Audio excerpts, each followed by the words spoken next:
Okay, this is my reading of Joshua. It is 97,684 words, and it is 152 pages long. I'm going to read from this. I enjoyed writing it. This is totally fiction. It has nothing to do with history. It has nothing to do with facts. It has to do with fiction, as I imagine life would be in these circumstances. So everyone should know they come up with something that doesn't seem to be right, it is fictitious, so it doesn't have to be right. At any rate, I took a lot of liberties, but anyway, I am not the author. Some writers, I'll never win a Pulitzer Prize. I wrote these to entertain myself, and I like it. There's three parts to his story. This is Joshua, then there's Joshua's Way, then there's Jewella Crossing. Jewella was a love interest of Heath, who was his youngest son. He actually had three sons, but Sherman, Heath, and Cullen. Cullen was adopted, more or less. Cullen's parents were killed, and at any rate. All right, I'm going to start off here. This is Joshua after his family was killed, and it has to do with a group of Indians that were living on his land. He has quite a large plot of land. At any rate, here we go. First to move, first to die. He was somewhere in the grove of trees within Joshua's hearing. He sensed it, he felt it. A life force was not far from him. Another man came from me, intent on proving he is capable of killing his enemy, capable of feeding his family, capable of making a judgment to take control of a desperate situation and act violently to emerge victorious, capable of leading his people. I got to change, and down we go. No movement by either man had been detected for more than an hour. Joshua heard the man move his foot, directing his attention to the location of the man as Joshua caught the sound and raised his head slightly to see only the toes dig into the earth to begin a push toward a log to gain a more comfortable position and better cover. It was a fatal mistake. As the man moved laterally, Joshua continued facing the man and moved away using his hands under his body with his knees bent while slowly and deliberately moved his feet. Let's make that moving, and then it'll look better. Maybe, if I can get my cursor to work. Well, now, there it is. Ding, ding, ing. Facing the man and moving away using his hands under his body and his knees bent while slowly and deliberately. Oh, bull. I fixed the wrong mood. Away and turn, ing. Now, it was a fatal mistake. As the man moved laterally, Joshua continued facing the man and moved away using his hands under his body with his knees bent while slowly and deliberately moving his feet, continuing to keep the tree between him and the assailant. Joshua knew where he was, where the man was.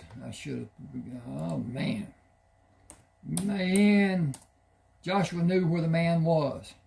Reprisal would be a silent and final attack. He judged the distance of his silent movements on hands and feet, moving backward until he continued facing his old position. The soft pine needles cushioned the movement of his hands and feet and allowed no sound. The man was still on his side, intent on Joshua's old position, peering under the fallen log.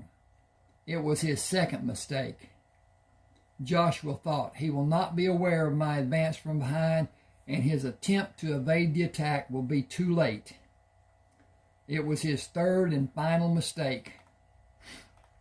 Joshua slowly circled around the man's position, taking care to make no sound or commit an action that might bring the attention of the waiting man to the position Joshua was moving to. He did not look directly at the man. The man continued his vigilance of the area Joshua had been in, anticipating a blunder that would give him an advantage and cost Joshua his lifeblood by waiting to gain the superior position to attack from and give him the victory he sought. He was confident that he needed only one powerful strike to give him the prize he knew would soon be his to show the people. He was confident in his plan. He was overconfident. His total attention was focused on Joshua's previous suspected position. Joshua stepped around the tree, holding the blade in his raised hand, and threw the double-edged knife. He quickly brought the gun up ready to fire if the man made an aggressive movement. The man's head fell onto the pine needles, incapacitated from the impact of the knife entering his body, with his spinal cord severed just below the base of his neck. Joshua waited for a sign of life. When none came, he moved to stand straight. He was alone in the trees. The horse the man rode gave the only sign of life in the area. He could not merely discard the Indian's body, as he respected the beliefs the Indians held. The man's horse was tied on the west side of the trees, but he refused to be led into the trees. Joshua mounted the horse and rode to the barn and turned the man's horse out in a small lot away from the other animals. Disease must be considered. Quarantine was essential until the animal proved to be healthy. Joshua saddled his Arabian stallion and rode to the body of the dead man.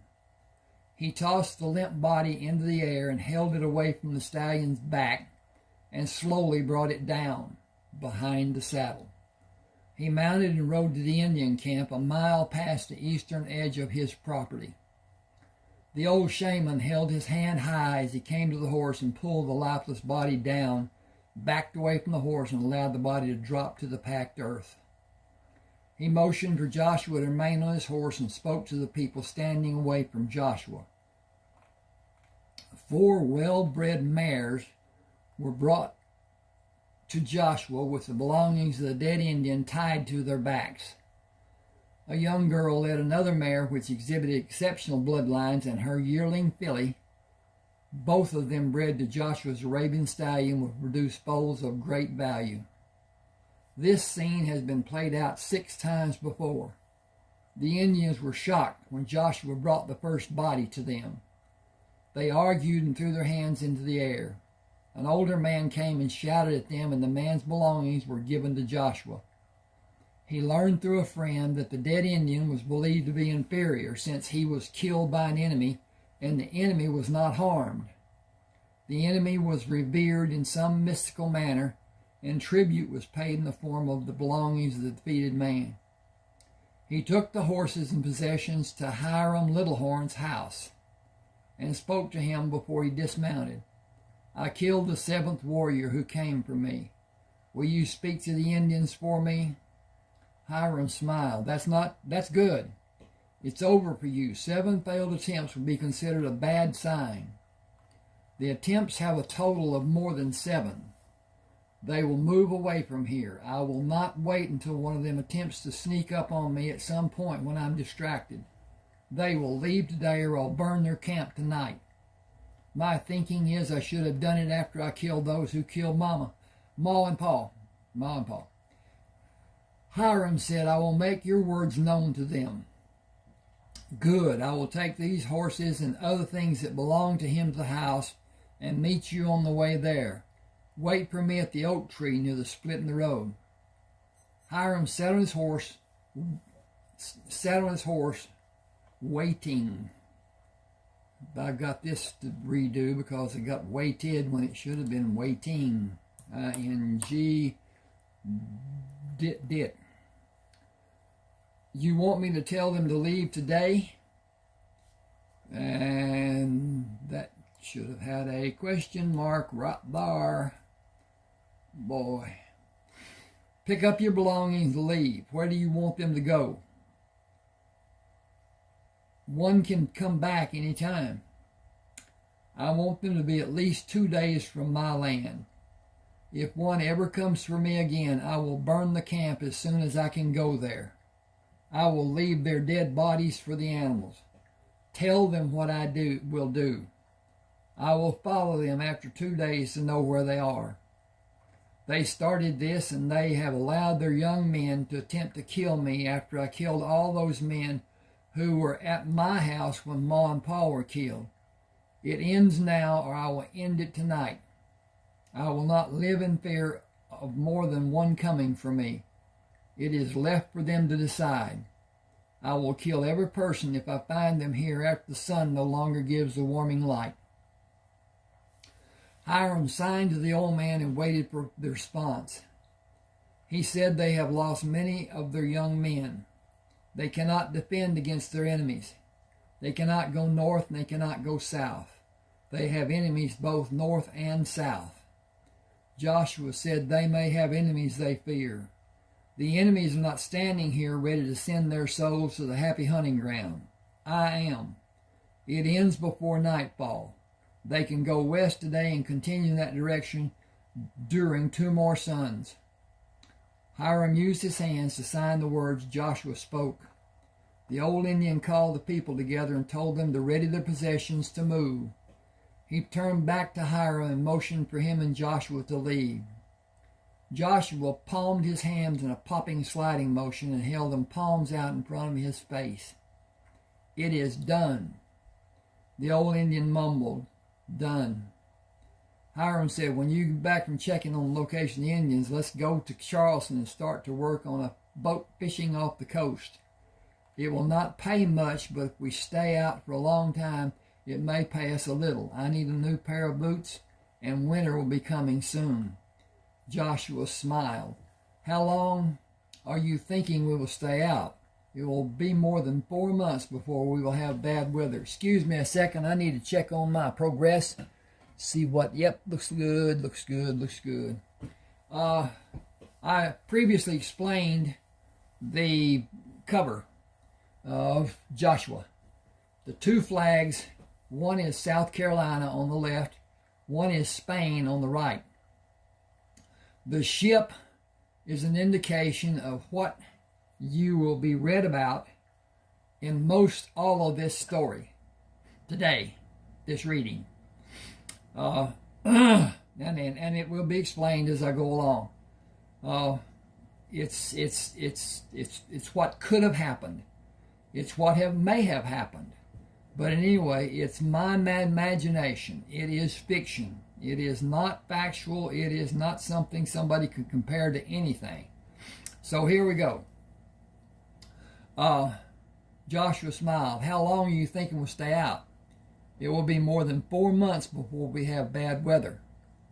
Hiram said, the weather on the ocean, is it the same as the weather on land? Joshua said, I'm guessing, but air movements are less over the ocean than on land, I think.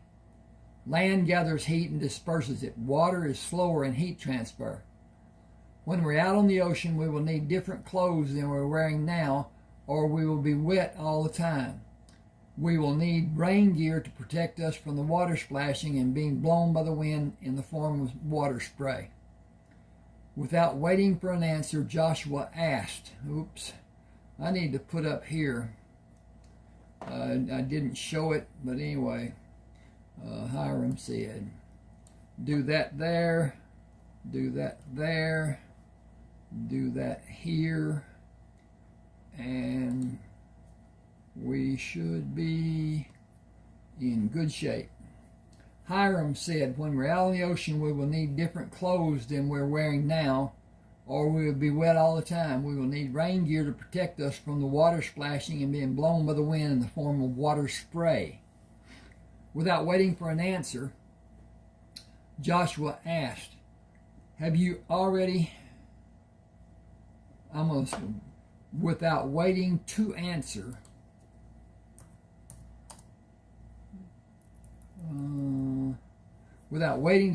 Joshua asked, "Have you already talked to someone about working on a boat to have pay for going on an assigned labor, us having a job?"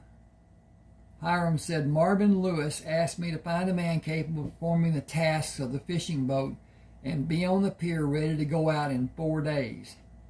We leave long before daylight to be out where the nets will be lowered by sunup and come back in the afternoon. We won't stay out at night unless we don't catch enough fish to have a load to sell." Joshua asked, "How long do we stay out if we never catch enough fish? Until we run out of food to eat?" Hiram laughed. "No, we only come back if we run out of bait. I have only stayed overnight a few times." Joshua laughed. "Oh yes, bait for netted fish. How much money will we be paid?" Hiram said, "Bait for the fish we catch to eat while the nets are out. That is the only bait we need. We get $2 a load, and if the load has extra weight, we will get a percentage of the extra money. I usually got 15 or 20 cents extra. If you are lucky, we can make more than $20 in a month if we work every day." "Can we work every day?" Hiram said, "I have. The fisheries run every day of the week. We must always be careful because the deck is slippery when it rains. Still, we fish. When the weather gets bad, we don't go out." Joshua asked, $60 in 1 month seems to be a fair amount of money. I'm going to change this. I changed it and shouldn't have. Okay. TWENTY. $20 in 1 month seems to be a fair amount of money. Why will you and I be given a job so easily if it is that much money?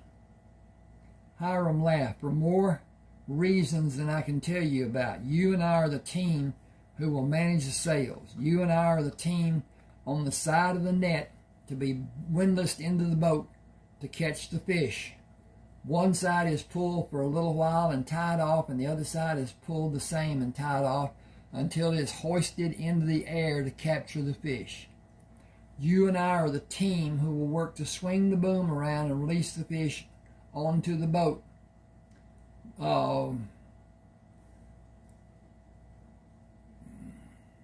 I got to change this. Fish into the 2 holes and onto the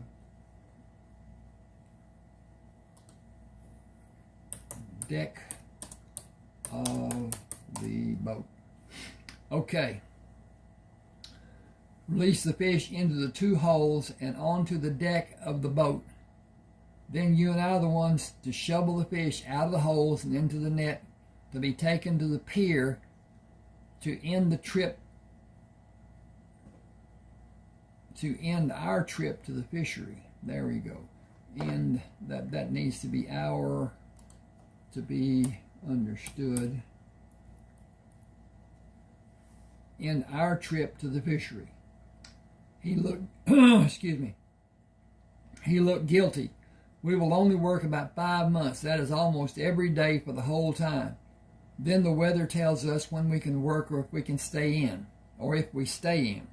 The only way for us to know is get up and go to the pier to see until it is judged to be time for the boat to be secured. Until next season." Whoa, okay. I didn't have that fixed. And now I do. "We will not be in Charleston the whole time." Okay, we will not stay. Okay, 1, 2, 3. We will not stay. We will not stay in Charleston the whole time we are working on the boat. We will not see our homes until the boat is secured for the time it waits to go out again.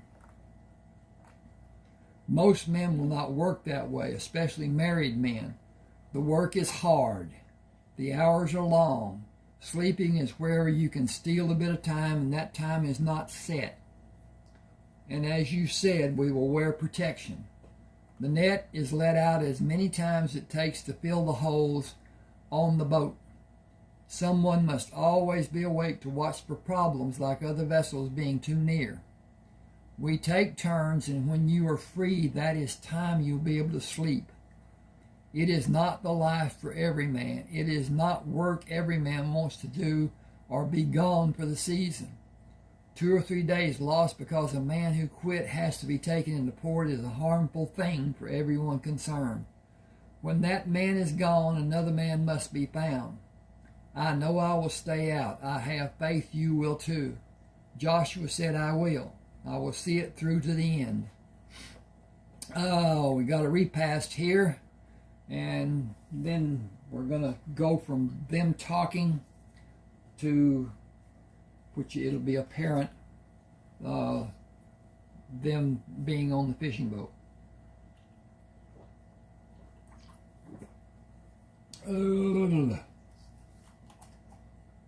Oh, just drinking the drink, getting a break. Thanks for your patience. The fishing boat was not as small as Joshua earlier imagined it to be. The mainmast stood 26 feet off the deck, and the second mast was 20 feet tall. Climbing the net of the mainmast, Hiram watched as Joshua climbed the line hand over hand to the top of the netting and helped Hiram with the sails. Hiram shouted, I wish I could do that. Joshua said, I have climbed rope since I was 3 years old. It involves balance and timing and strength of hands and body and willing your body to tolerate the stress, willing my body to tolerate the stress in my younger years. Hiram said, it's about using strength I did not develop and do not have. Marvin yelled, Joshua, untie the sails so the boat can move away from the pier. Hiram, tie the sails and set them in position. Show Joshua how to do it and come down. We can talk about it after you're done. Hurry.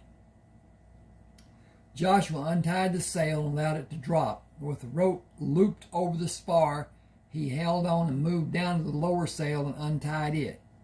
Swinging to the starboard side of the fluttering sail, he hooked his foot on the lower spar to remain in place and grasped the outer edge of the sail and worked down the edge to pull the bottom of the sail tight and tied it. Working across the bottom of the sail to the port side, he pulled the sail back until it billowed without having a fluttering movement and secured it. He lowered his body down the rope to stand on the deck. Sails are all secure. Do you have a course plotted and charted? Marvin said, I know how to get where we are going. You set the sail by yourself. I have never seen it done like you did it. Most men untie to catch the lanyard and let the sail go, and wrinkles and creases stay in the canvas. When you let it go, the canvas straightened out like it had been ironed. Have you been on a ship before? Joshua said, my father taught me about sailing. Marvin laughed. How did he teach you about sailing without being on a ship? Joshua said, conditioning my memorization. Excuse me a second, I got a tickle. It's almost summertime in East Texas, and there's all kinds of stuff floating in the air and whatever. Marvin asked, what did he... Okay, condition. He taught me while I concentrated on listening for sounds to distinguish one sound from another. He used repetitive instruction, and I mentally absorbed the precepts he taught. Marvin asked, why did he do that? Joshua looked out over the bow. To fully develop my senses. Marvin said, can you steer a boat? Yes. Do you want me to take over for you? Marvin said, I have things to do below and check for problems with the boat. You can steer by sight until the boat clears the buoys at the opening of the harbor. Set a course going straight east. If I'm not back when you want to be relieved, tie the wheel and find me. Be certain there are no ships around, and be certain the boat is safe when the wheel is left unattended. The boat passed through the mouth of Charleston Harbor, and for more than an hour Joshua steered the boat to a straight easterly course without deviation before Marvin and Hiram came back on deck laughing. Hang on a second, give me a minute.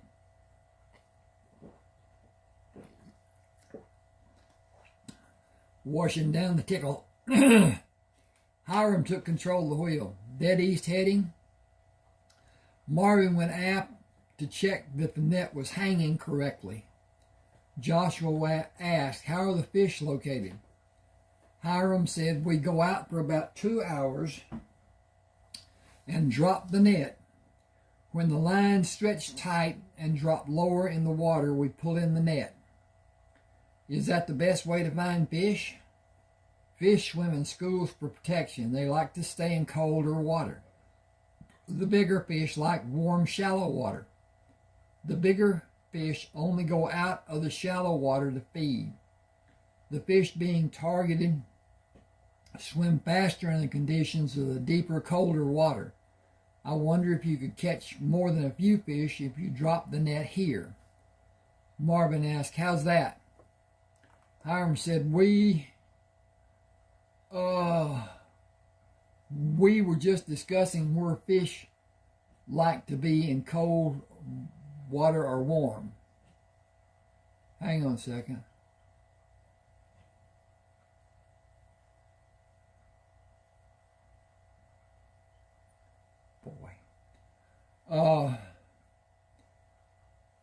Okay. Hiram said, "We're discussing where fish like." Marvin said, "That is something I know nothing about.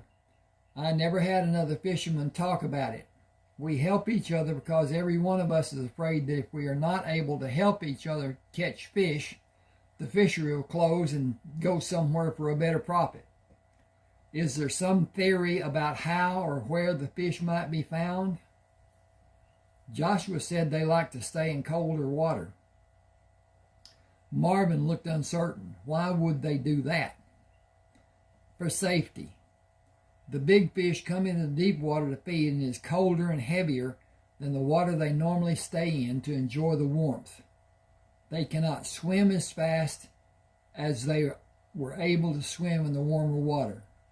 The school can move away, and only the fish on the outside of the school will be exposed to the pursuing fish." Marvin said, "Even if that is true, how do we find them?" Hiram asked Joshua, Go into deeper water?" "Yes. Chart a course to deeper water, drop all the sails except the bottom sheet, and perhaps put the spinnaker on the bow back up after the net is let go. Keep the net deep by using less speed. The fish will sometimes confuse the net with protection and swim into it rather than having the net snare them. Snaring is not highly effective. All the trailing fish will push the leaders who have started moving into the net and trap all of them that the net will hold." Marvin said, "Can you chart a course to deeper water and chart one back to Charleston?" Joshua asked, "Do you have tools and maps and charts I will need?" Marvin said, "I think all of that is in the bottom of the wardroom in the cabin. I don't know how to use any of it." Hiram asked, "The cabin where we sleep?" Marvin answered, "Yes." Hiram asked, "Will you please come with me?" Joshua swung his arm out in front of his body. "Lead on, please." The sextant box, compass, maps, and charts were jumbled in the drawer on the bottom of the wardrobe. Joshua took them out and spread them across the closest bunk. "First, to find our location and see where we need to go to have a fair chance at finding fish. Too shallow and they will not stay there. Too deep and they will not go there." Joshua lined up on the horizon and adjusted the index arm on the graduated arc and calculated the position of the boat. He went down to the stateroom and found the needed map, calculated where to start the first run, and went back to Hiram at the wheel. "Follow the coordinates I have positioned on the map by directing by direction using the compass. I will continue taking readings and direct the boat. I believe it will give us the best chance to catch fish today. Joshua hand climbed the rope to the topsail and untied it. Hiram joined him and they hauled it up to secure it to the spar. Joshua dropped down on the deck to lower the aft spinnaker sail and secured it. He met Hiram and began the process of dropping the net until it was laid out behind the boat. Hiram said, "Time to sleep if you can. It will be hours before the boat reaches the last coordinate on the chart." Joshua said, "That may be, but the net has started to drag lower in the water than it was a few minutes ago. That is a sign that it is gaining more weight. It is starting to become full of fish." Hiram said, "It's only been a few minutes. It will take hours to fill the net with fish." Joshua went to Marvin. "Look at the net to see what we need to do. I will steer." Marvin yelled when he could see the net, "Joshua, tie off the wheel. We will bring the net in." 2 hours later, they turned the boat for Charleston with the holes. Turn the boat. Okay. Into Charleston Bay. Is that with a 2 hours later, they turned the boat into Charleston Bay with the holes brimming with fish and the deck covered with fish. Slowly moving along the pier, the boat ran out mooring lines to tie the boat to the pier and unloaded the fish, first from the deck, then the holding tanks. 2 hours after docking, Hiram and Joshua climbed out of the forward holding tank. Hiram said, "That was a good day's work. What do you two want to do now?" Excuse me. Hiram said, "Get a bath and eat." Hiram said, "And after you eat?" Hiram asked, "Do you have something in mind?" "We could go back out. There will be a full moon. If we can do what we just did again, we could be back here before 1 in the morning and be ready to go back before sunrise." Joshua said, "I will do as you two want to do. I napped on the way coming into port. I am ready for anything. We should go farther south than we did today." I think that's wrong. That should be north. Oh, yes. Okay. Ding, ding, ding, ding, ding. We should go farther north than we were today. I can tolerate working with just a few hours sleep. I will take the wheel going out and let you sleep a few hours. Marvin said the men at the office jokingly asked if we had filled the boat with fish before we left and only turned around to bring them back. They asked if the net was even wet. Nobody has ever made a load as fast as we did today. They were not ready to receive the fish because the other boats left after we did, and the men in charge of this fishery had to go out to find the men to tell them to come inside to work. He held out the cash he was given for the load of fish. "Let's get fresh clothes from the store and leave these to be washed. Go to the hotel, have a bath, eat, take the money to the bank to make a deposit, and go back out. This has turned into the best day of fishing I ever had, and it is not over." Got a break.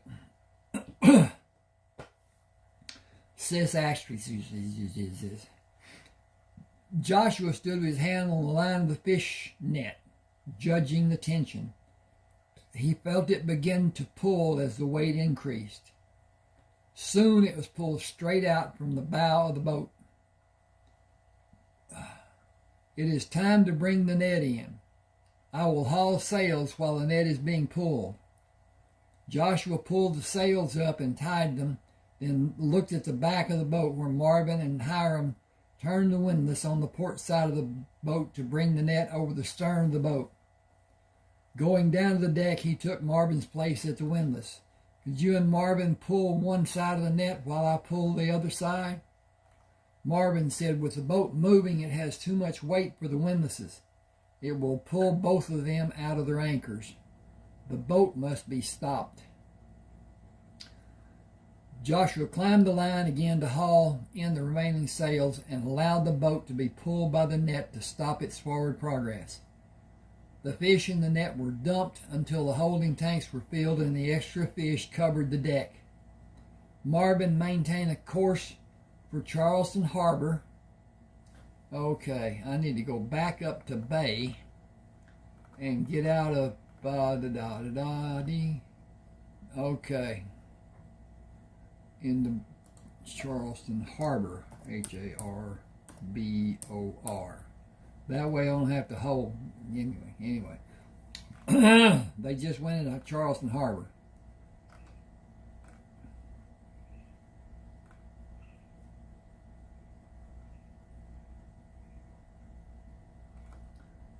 Okay, there. Marvin maintained a course for Charleston Harbor while Hiram and Joshua pulled buckets of water from the ocean to throw water over the fish on the deck. Back at the pier in Charleston Harbor, sunlight began to be visible in the horizon when the last of the fish were winched from the boat and dropped into the wagon which dumped the catch into the chute of the fishery. Hiram asked, "Will we do it again?" Marvin said, "It's too early to buy extra clothes. I don't want to have a bath and put these clothes back on. Let's just get coffee and something to eat and take it with us. I will leave the money at the front desk of the hotel for the manager to put in the safe." Sailing along in the deep water, Joshua moved down to the deck after he hauled the top sail. He used his hand to measure the distance from the horizon to the sun and calculated the time. Nearing 9 o'clock, if the fish cooperate, we may be back in port in time to buy new clothes and have a bath. Marvin says this cannot hold for us. We are taking more fish than we ever have. It has to taper off. We have been lucky to have the amount we have had. It is simply too good to continue. Joshua said the fish in the ocean are without numbers. Fish in different locations and the supply is endless for one boat. No other boat is operating as we are. I doubt if any of them are charting. They are just doing random fishing and hoping. We are using the maps to find shallower water and abundant fish. The area we have fished before will still have fish, as the fish will move to the open space in the area when we have taken fish from it. Stop, put the stop from the area. Did I get area? Oh, no, I didn't. Area.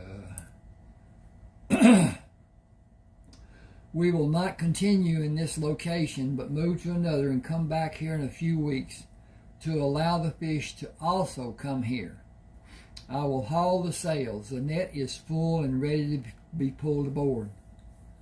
After Joshua climbed to haul the mainsail, Marvin stood upright.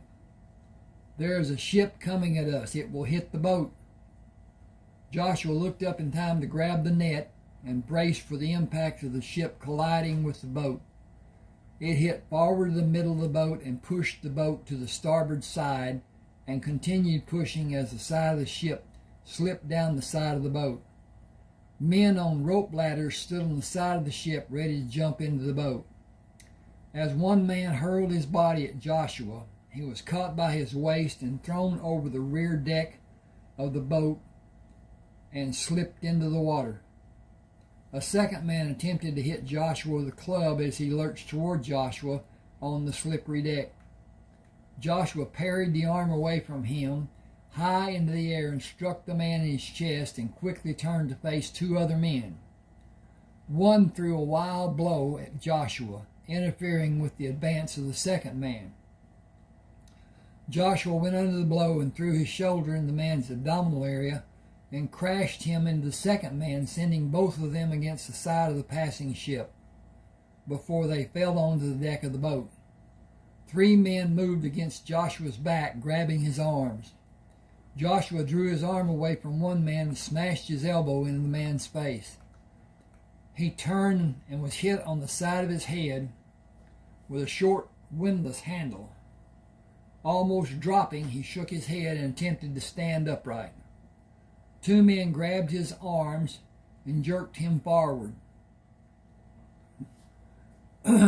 Just a second. 2 men on each side. 2 men on each side.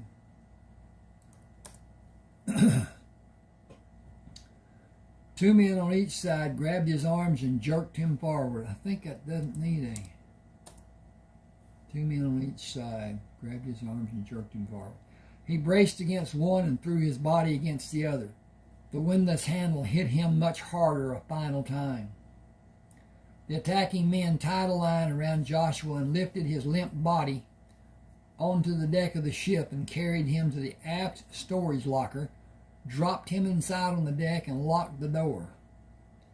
Becoming aware, I've got to have a space, he determined the stench he smelled was his own doing. He felt the back of his head where the painful throbbing seemed to begin.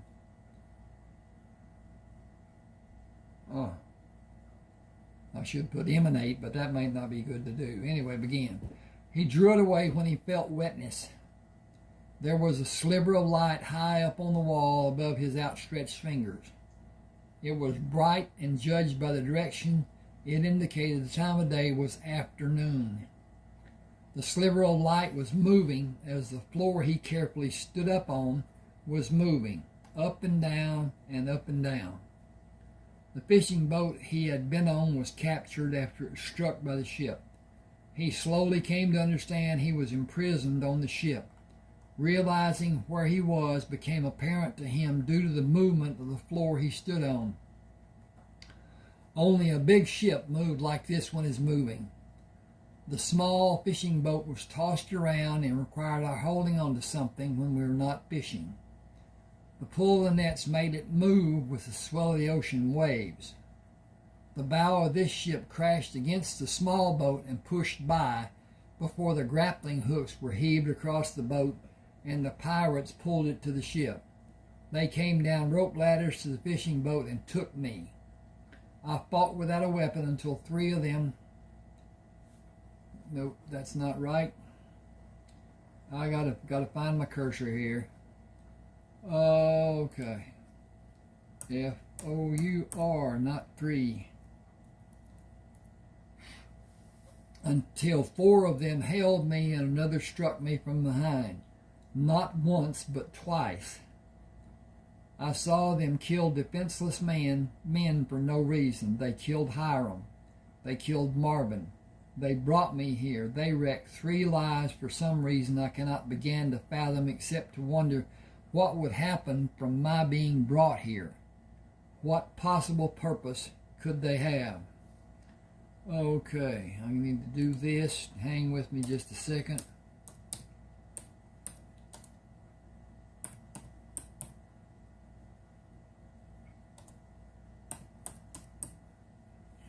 Okay. What possible purpose could they have? To be a slave? I stood unsteady on my feet in that dark hole. Okay, I need to put this. Ding, ding, ding. This does not need to be.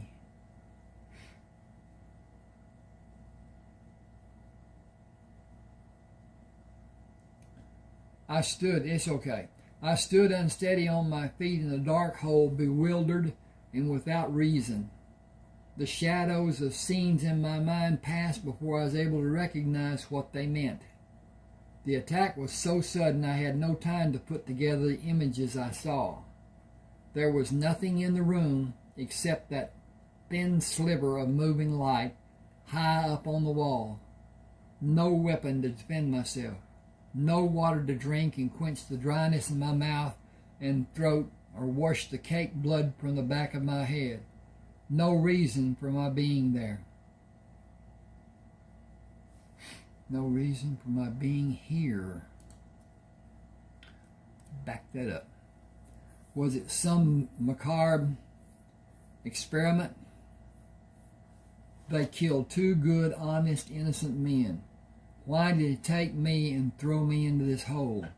Was it to be some spectacle for their demented pleasure? I stopped and wondered how long I had been here. I had no means to use to deduce the answer. I needed to wait for the chance to escape. It did not come that day or that night. Nothing came. I need to check again. We got to pause here. These six asterisks. And we are okay. Not too bad. This will be long. And people have asked for it to be longer. I was making videos of less time, 30, 45 minutes or whatever. I was thinking or told or whatever that YouTube had a length of time that was relegated, and so it had to be within that length of time. I didn't know what the length of time was, but at any rate, I found out they don't care.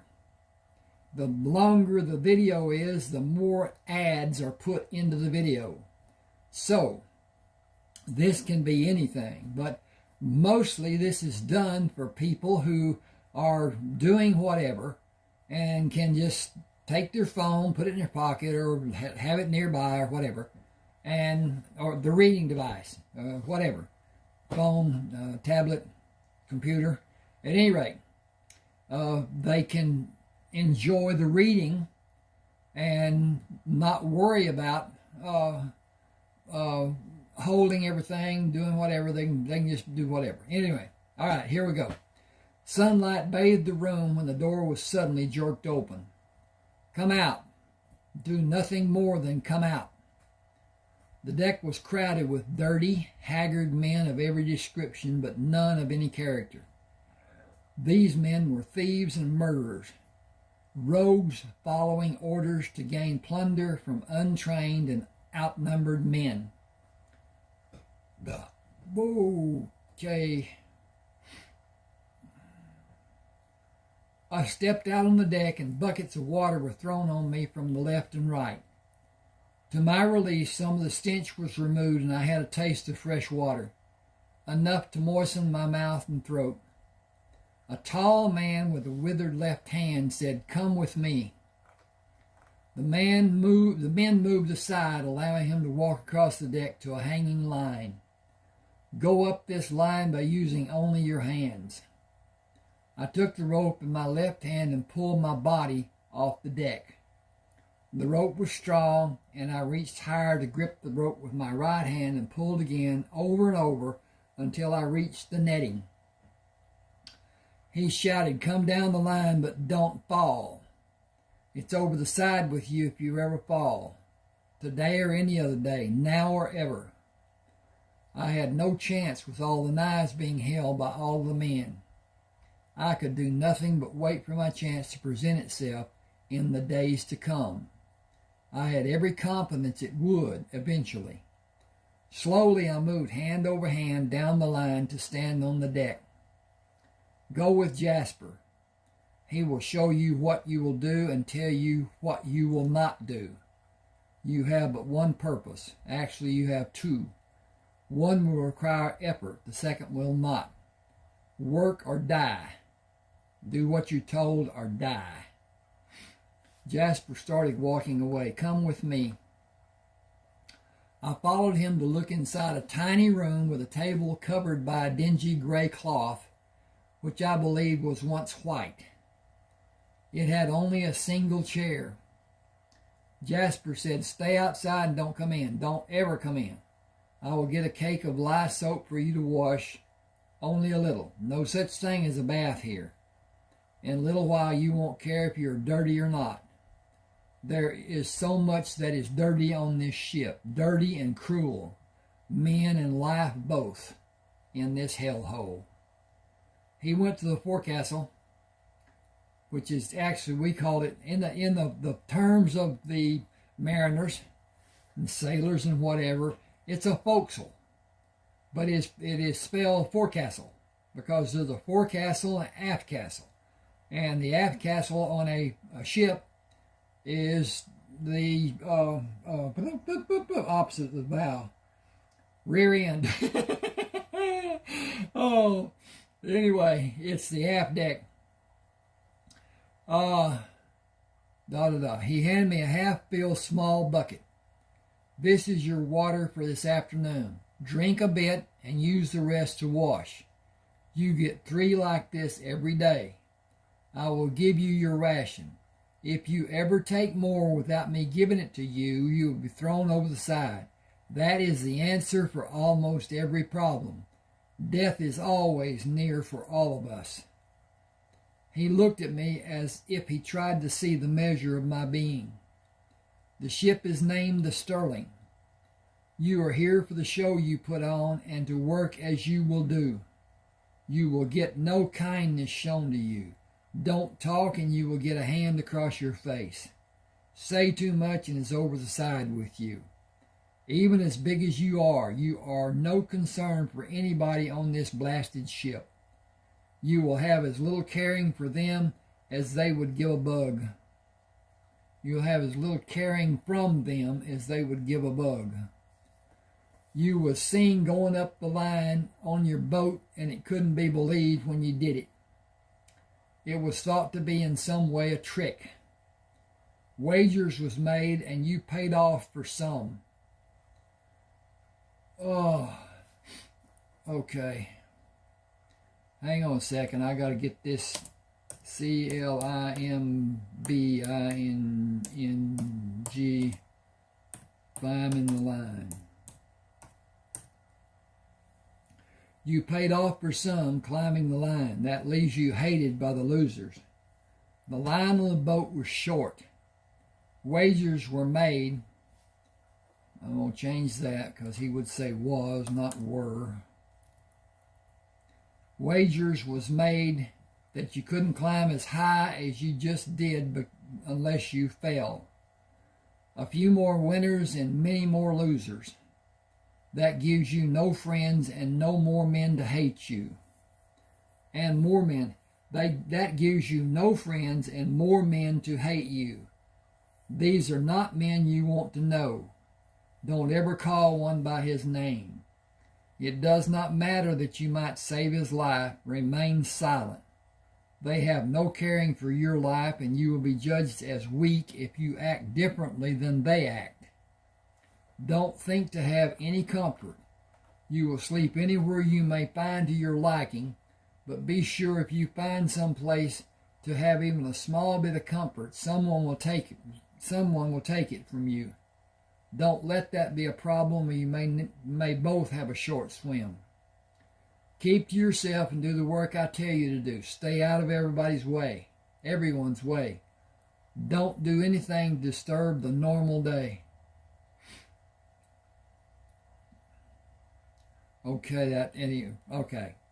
He's talking about you are taller than any man aboard the Sterling and bigger. Watch for their knives.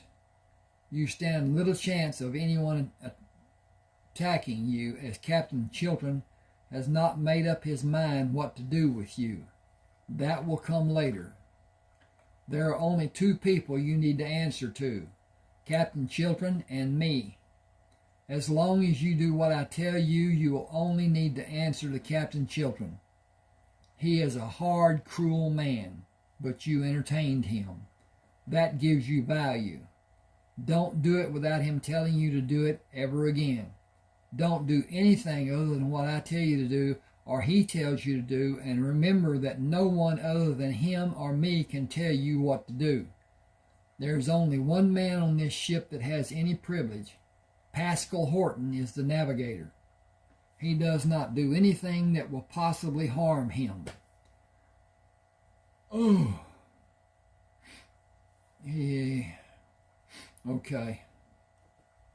If there's any danger for him, he goes inside and stays there until the danger is over. There is plenty of danger on this ship. They steal from other ships we meet. There is nothing more I can tell you. This rabble is a bunch of thieves.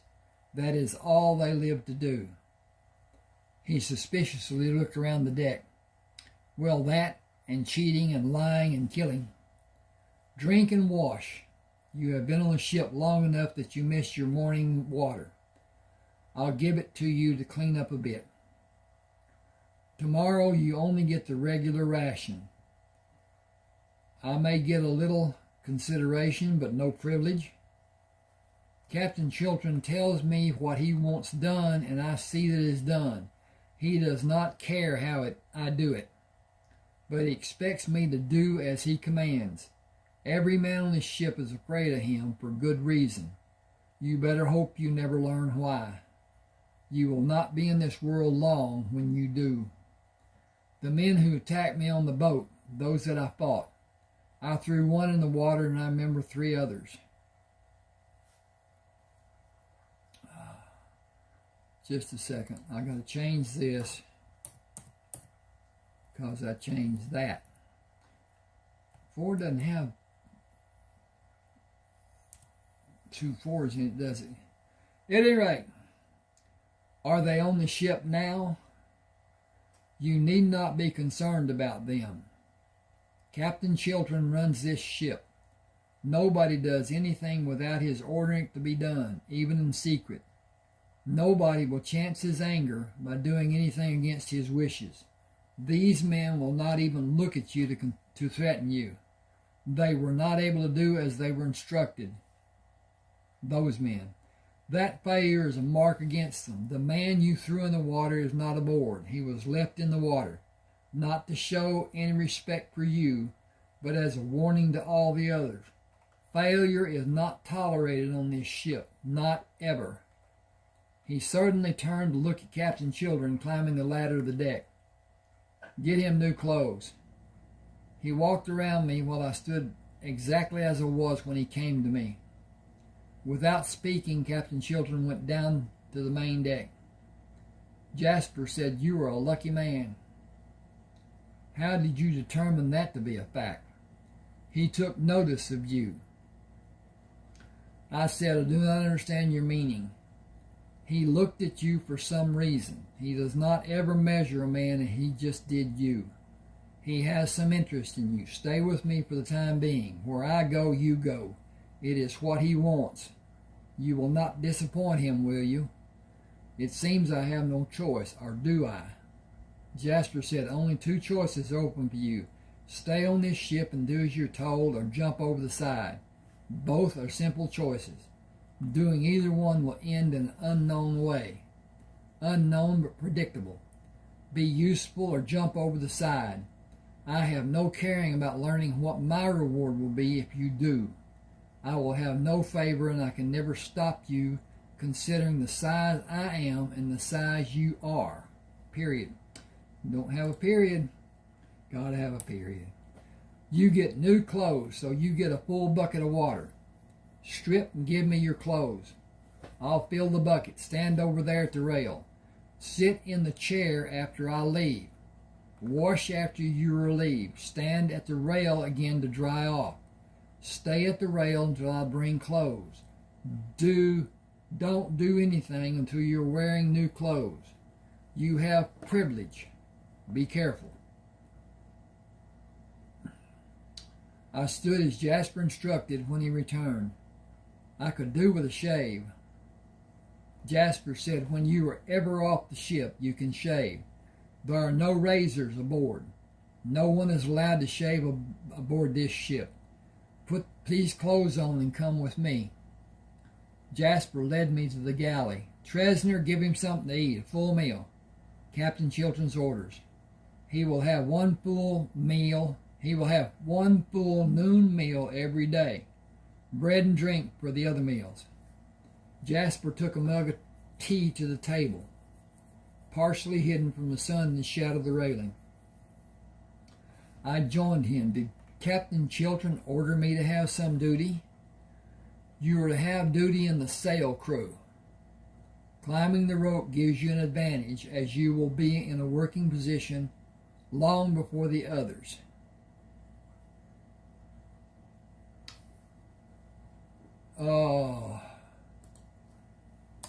climb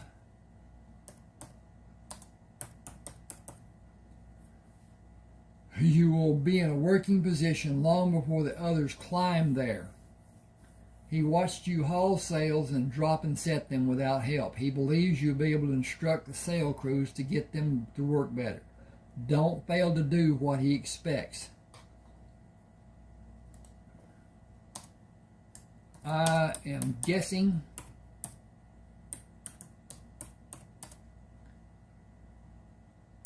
about what I just said to you.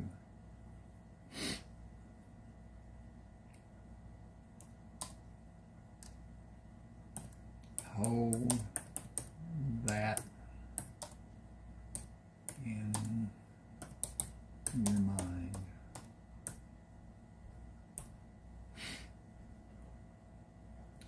Jasper drank and set the mug on the table. You will have the lives of the men of the sail crews in your hands. Leaving a man out of the crew because he can't keep up or be instructed properly will be fatal for him. Teach each one as much as you may be able to do. Lives depend on you being successful. Success will keep you alive. Failure will have the reward of a short swim. You are to have a cabin near Captain Chilton's cabin.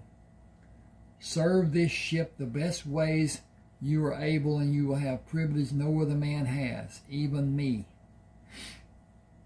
I ate the meal and considered the possibilities open to me. If I could gain the trust of Captain Chilton, my escape might be possible. I wondered if he ever trusted anyone. I finished the meal. Is it possible for me to climb just to exercise and try to stop this pounding in my head? You have the freedom to do anything you like as long as it has to do with the sail crews. Will you stand on deck and relay my words to Captain Chilton? I can do that, but it's not needed. You can speak to him about the sails and the sail crews. Ask to speak before you do. I said I need to work off the meal I just had before I climb. Jasper said, just keep it in the back of your mind that Captain Chilton knows what you are doing and why you are doing it. Escape is not possible for any of us. The thieves are the only men allowed to go ashore. If they don't come back, it's because they are either dead or arrested, and they will soon be dead. Others will come to take their place. More men that will be needed will come. The men moved away from me when I walked across the deck, took the rope I climbed earlier and went hand over hand to the net and continued climbing the net to straddle the top spar with one foot through the netting. Surveying the horizons in a complete circle, I looked toward the west and home. Will I ever see Charleston again? After a few minutes, I moved down the rope to the deck. Still holding the rope, I asked, may I speak? Yes. Is this ship supposed to be moving at full speed? Captain Chilton said, yes.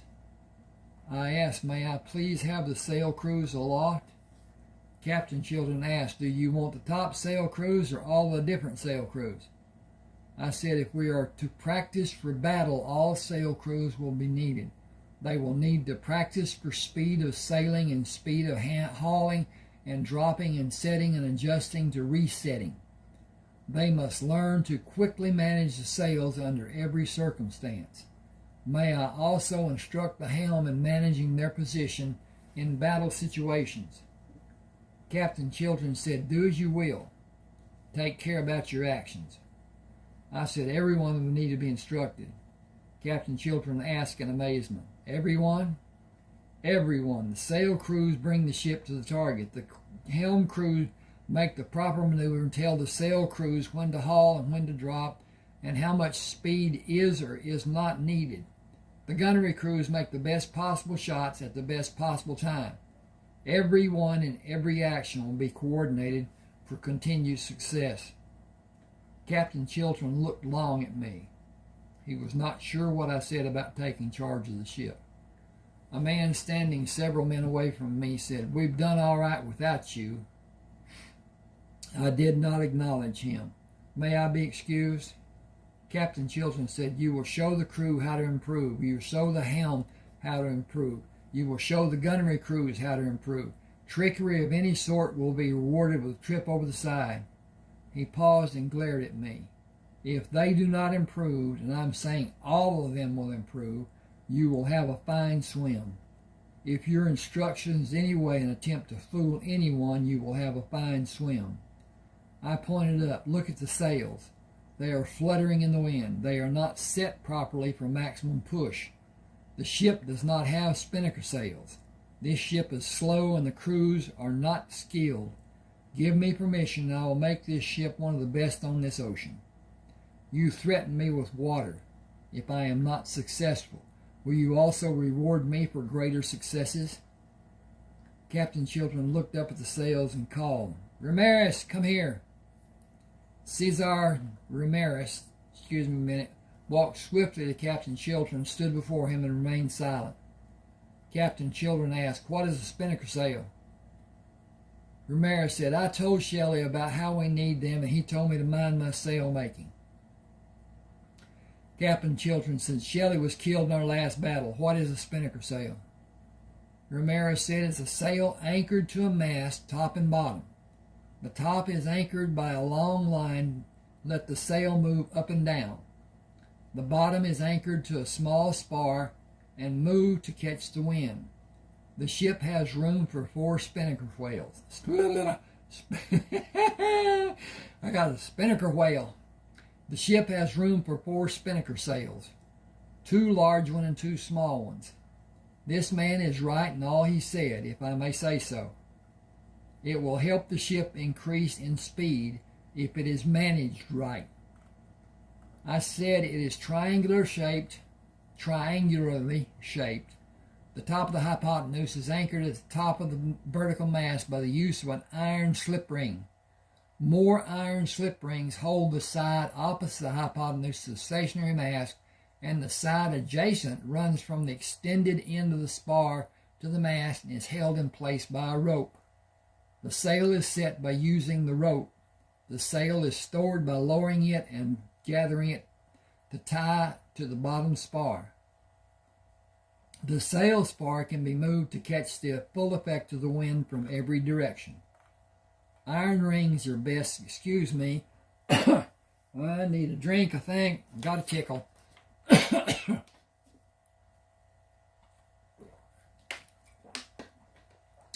Hope you're enjoying hearing this as much as I'm enjoying reading it. This. I won't explain that. Anyway. Iron rings are best to allow the sail to be taken in and reset when the process is needed. Ropes in place of the rings will function, but not as well and not as fast. It is less efficient, but the sail is sometimes held in a stationary position without the use of rings or ropes, and it is controlled by pulling it against the wind, stopping when the sail is taut and the wind is no longer moving the sail. Without the rings or ropes, that action is sometimes impossible to do with a small sail and completely impossible with a large sail." Excuse me just a second. Okay. 8, 12, so 9, 40.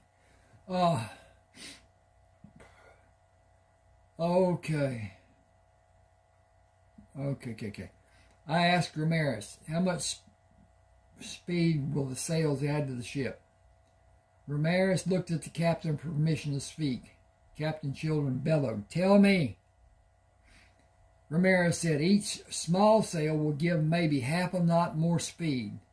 The 2 larger sails will give a knot or more."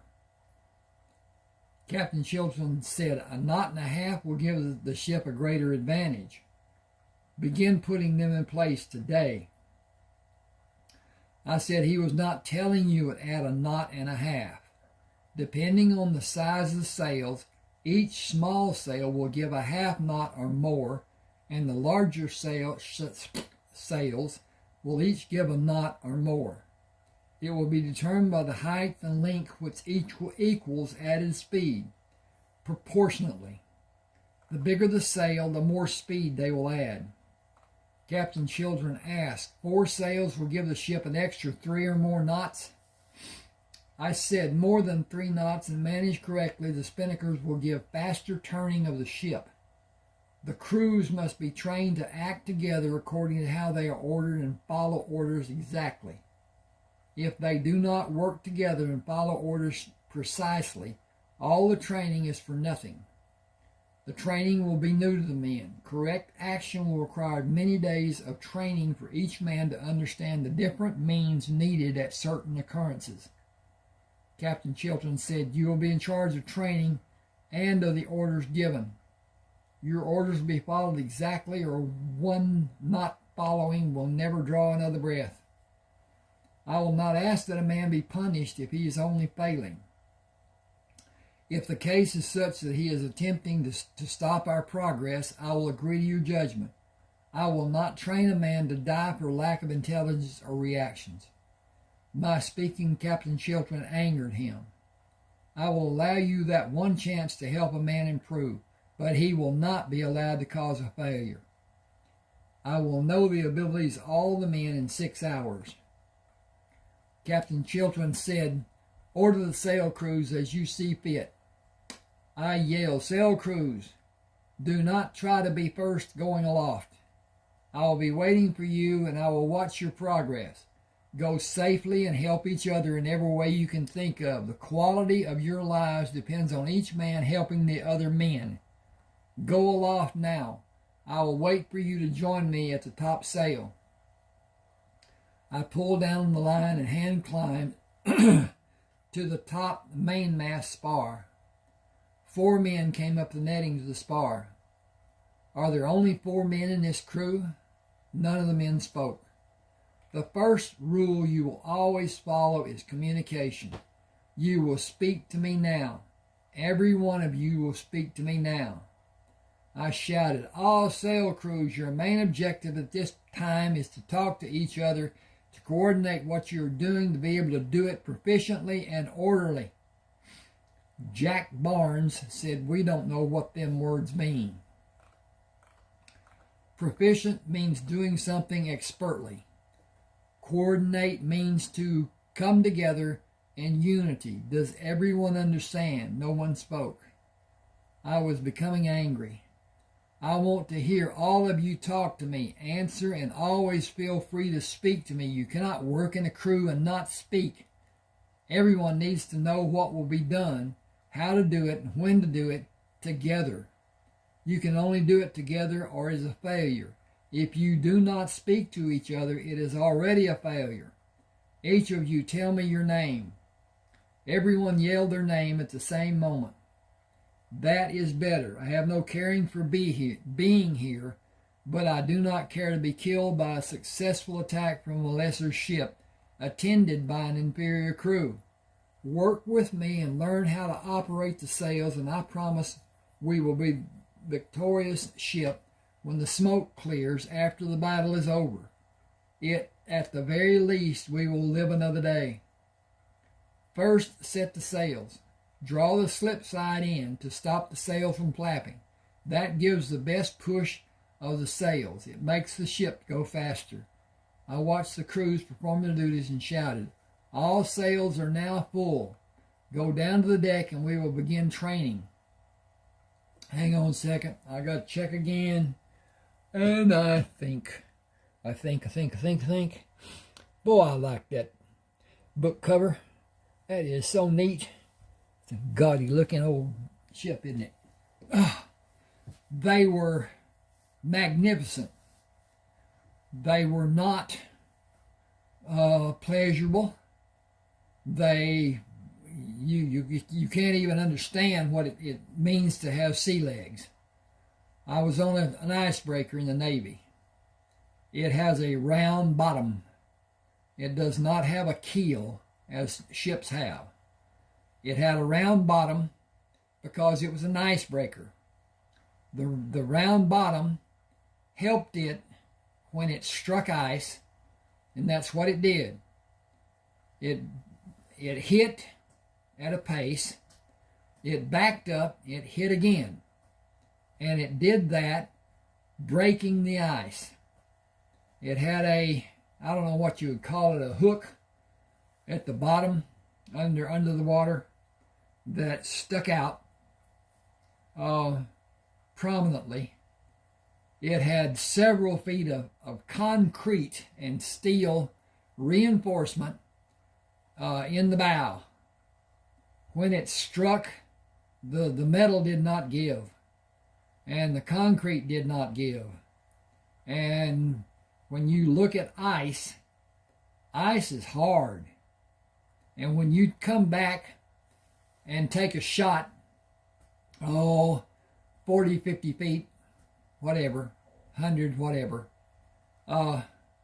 it hits and it rises above the ice as the bow of the ship is cantered,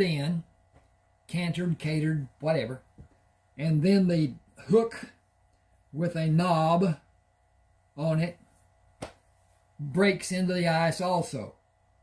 And so I don't know the depth, but one day we broke 30 feet of ice. In other words, the ice, when it was on the top of the other ice, after it came out of the ice, set above the handrail on the icebreaker, making it about 30 feet tall. So that ship could break ice that was around 30 feet deep. It was not a pleasure to be on that ship. It rolled out in the ocean terribly. It was something else when you was breaking ice. Now, a skip of ice, maybe foot and a half deep, just chugga right through it. Nothing to it. It was powerful. It had two large screws, propellers. It had two large, a large electrical motor turned those screws. Each one had an electrical motor. I was in the engine room. Didn't want to be. That's where I was. And they are two 10-cylinder opposed piston Fairbanks Morris engines that have a generator, electrical generator, on the rear that the shaft turns. Noisy. You can hardly hear anybody when he's right up against your ear speaking to you. But at any rate, cold. The uptakes, they call them, brought the air down because those engines needed a lot of air. And so whatever the air was outside was what the engine compartment was. And if it was cold when we were in ice, you had to dress warm. And it was just not. It was just not. I got a story, but I won't go into it now. Okay. Do all of you have changed sails when the ship makes a turn? No one offered to speak. That will be the second point we will work on. First, did everyone see how to set the sails for maximum pushing power of the sails? The sails pull on the mast, but they push the ship. Everyone looked around for someone to speak. I guess the first thing we'll work on is speaking. You will need to speak to each other when you're dropping sails and setting sails and when you're hauling sails. You will need to speak to each other when you are ordered to make those changes. The fact that we are able to voice our thoughts is the defining characteristic which sets us apart from the animals. I looked at the slackened jaws of everyone on the deck. We can talk. They cannot. It makes us superior to the animals in that sense. Now, you're going to pretend to haul sails. Hauling sails is done to allow less speed. It is key in the ship making a turn. A ship under full sails will not turn sharply or quickly. The rudder makes that maneuver. The ship is moved by the sails pushing it. It will have less speed when the sails are hauled. The helm will lay over to the side that is desired. The spinnaker sails will make adjustments to catch the wind to assist the ship in making the turn when they are in place. The act will be performed by hand, and the crewmen will continue placing the sail where it needs to be by hand until the sail is secured for normal sailing. The sails are hauled for two reasons when the ship is turning. First, to allow it to make the turn, and second, when the ship turns, the sails will lose the wind and may even stop the ship's progress by being down and catching the wind coming against the sails instead of pushing the sail from behind. Everyone, the word simulate means to pretend.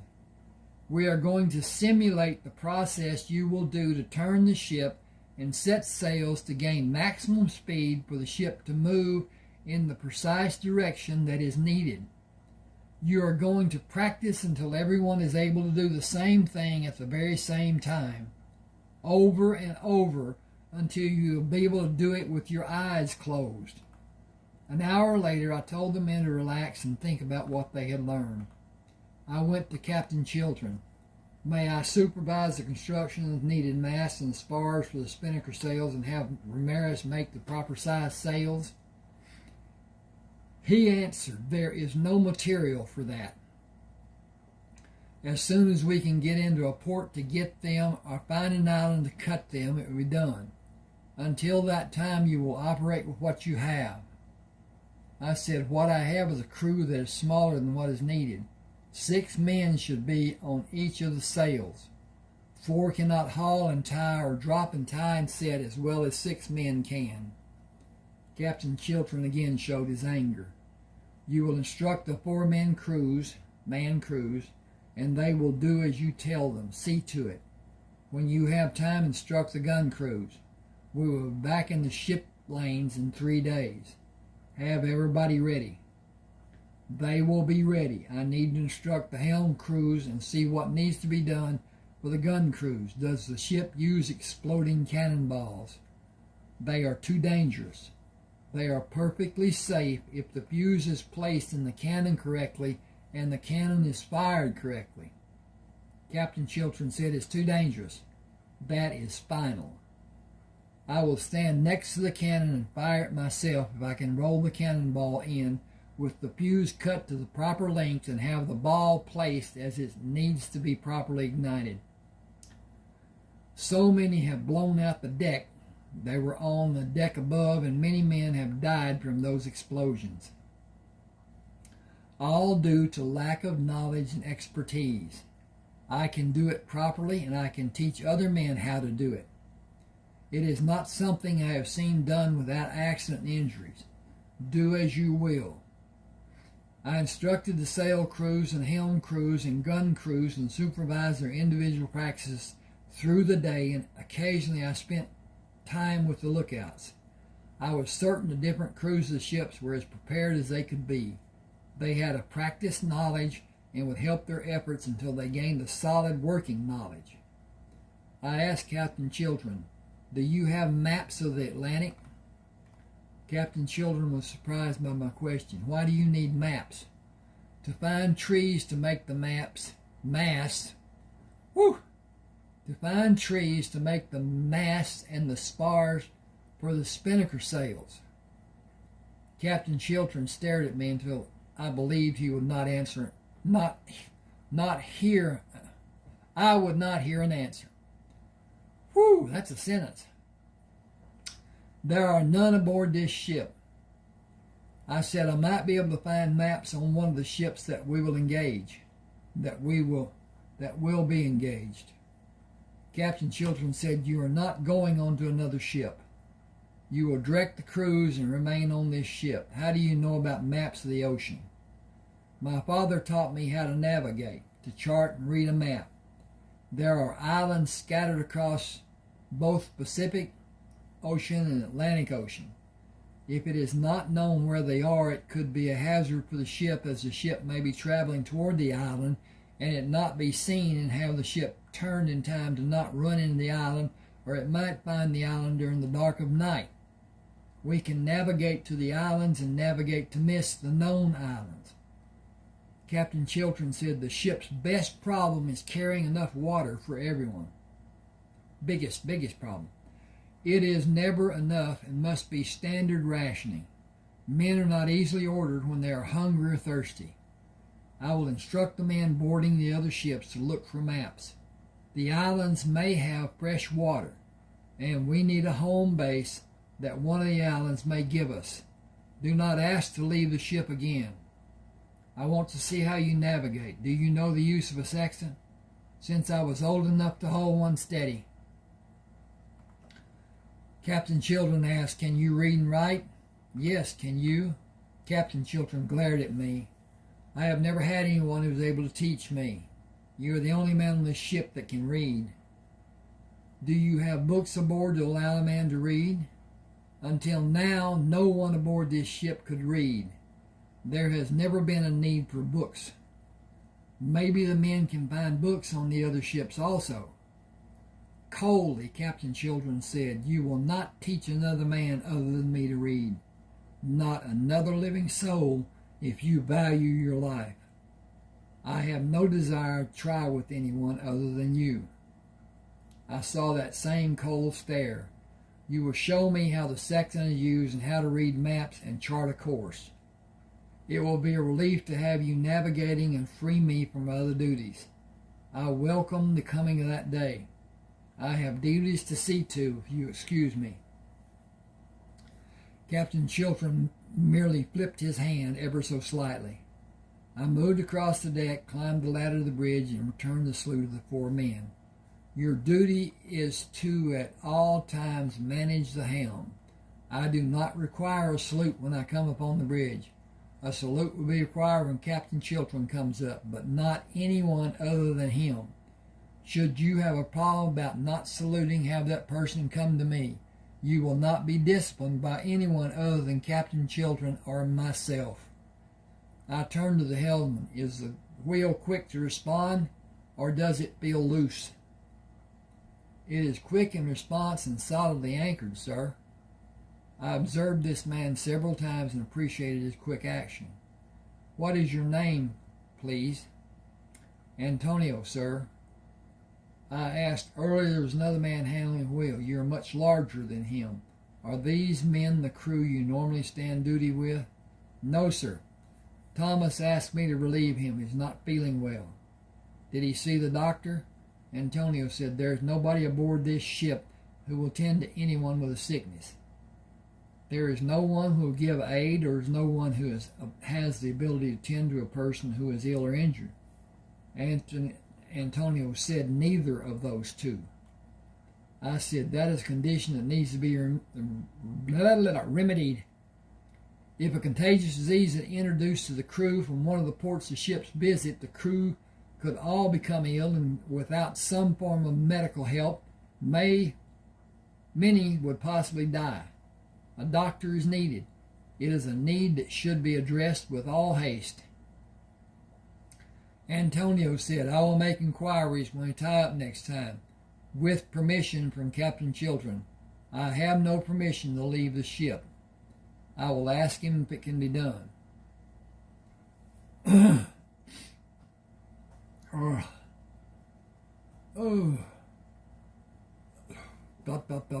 Okay, I got a break here, and so.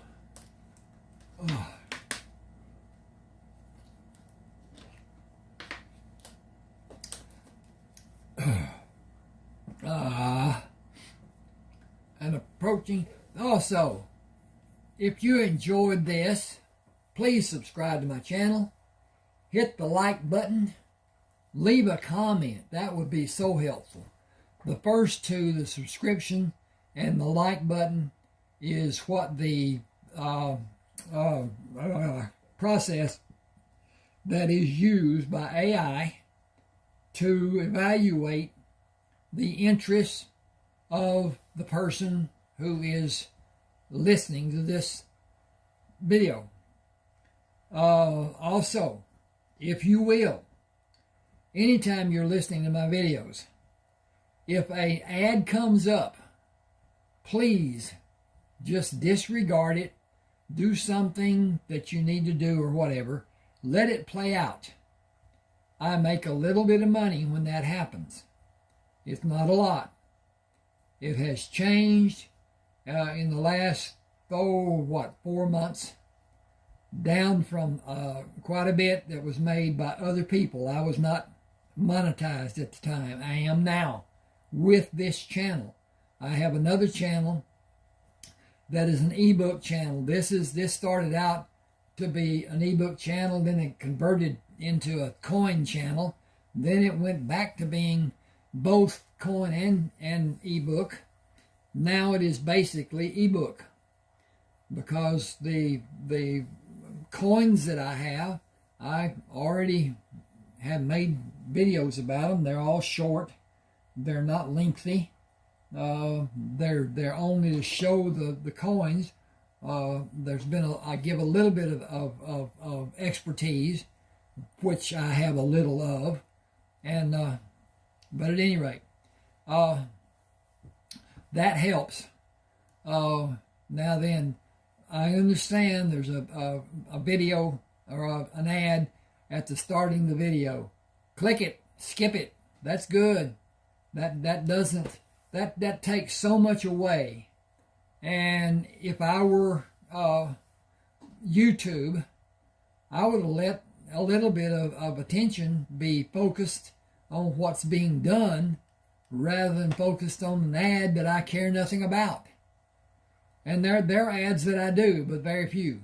And like you, hit that skip button and continue on. Even the games, okay,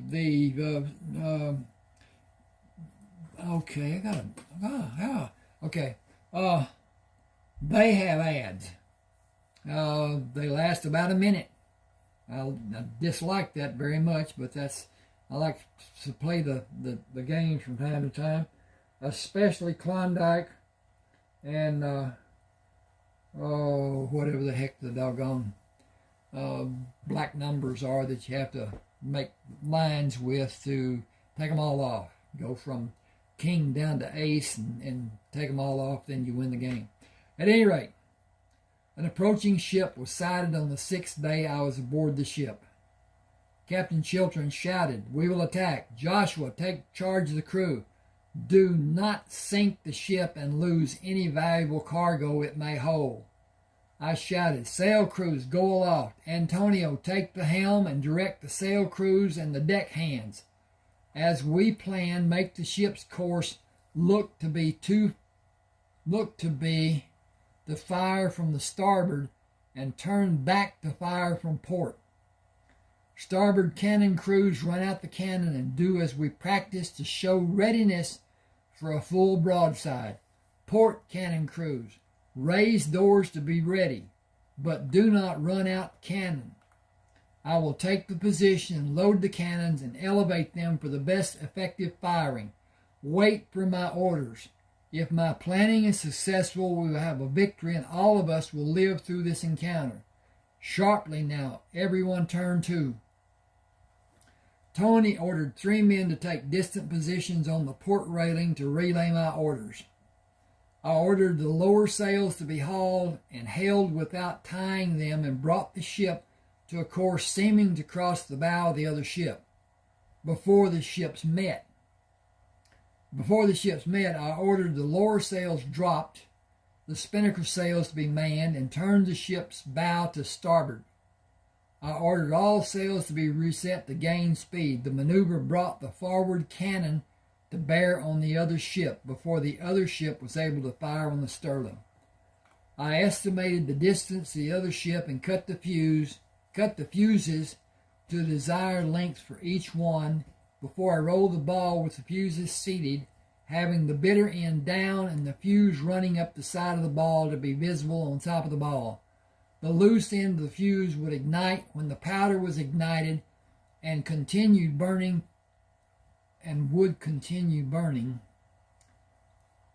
Hang on a second here.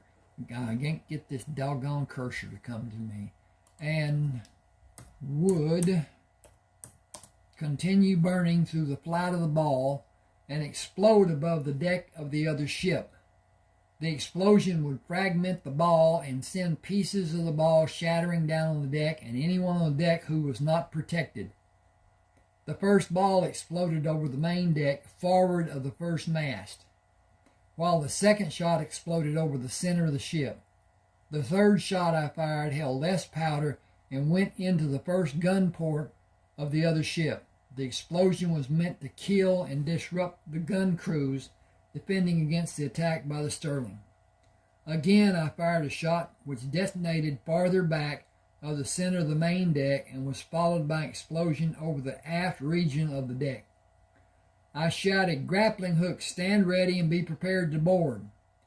Captain Chilton ordered several men to board the other ship to dispatch all survivors. The defense of the other ship was intense in its beginning, with 7 of the Sterling crew killed before the boarding party told Captain Chilton the ship was secure. As I came on the deck, Captain Chilton called me. "Pick 4 men to go with you and look for the items you want. The crew will bring the valuable and useful items before the ship is sunk." I asked, "Will you consider keeping the ship? It is not old and it's possible it could be sold for a tidy sum. After all, the identifying names have been removed and changed. A small crew would be needed to follow the Sterling as efficient maneuvering will be needed. It can be moved away from any encounter we may have and remain out of danger." Captain Chilton coldly stared at me and stood for a long period of time before he turned to survey the condition of the newly acquired ship. "It is a Spanish ship and Spain has lost most of its fleet. It is not likely that we will meet a Spanish warship." He turned back to face me. "I will not be hindered by it. If it falls behind, it will be sunk. Take the men you need to man it and come back aboard the Sterling. The men who are on the ship now will come back with you. Only 12 men will operate the ship. It will be named the Torrent." He moved to the rail and ordered Pablo Suarez to remove the name and make placards to place where the old name had been. He ordered Pablo to stay on the Torrent as second in command to the man who would command the ship. I asked Antonio to pick 10 men and take charge of the Torrent before I went aboard and searched for the items I earlier discussed with Captain Chilton. I found a large 2-edged dagger and placed it in the scabbard I strapped to my back under the loose blouse. The dagger remained concealed by a larger piece of thin leather which covered most of my back and hid its location. It was not uncomfortable and did not restrict my movements. The scabbard thus suspended in the harness gave me quick access to the dagger and the ability to defend against an attack.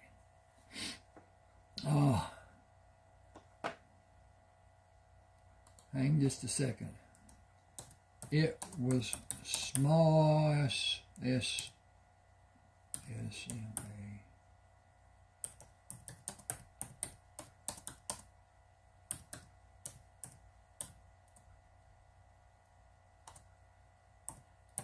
But longer than a standing dagger.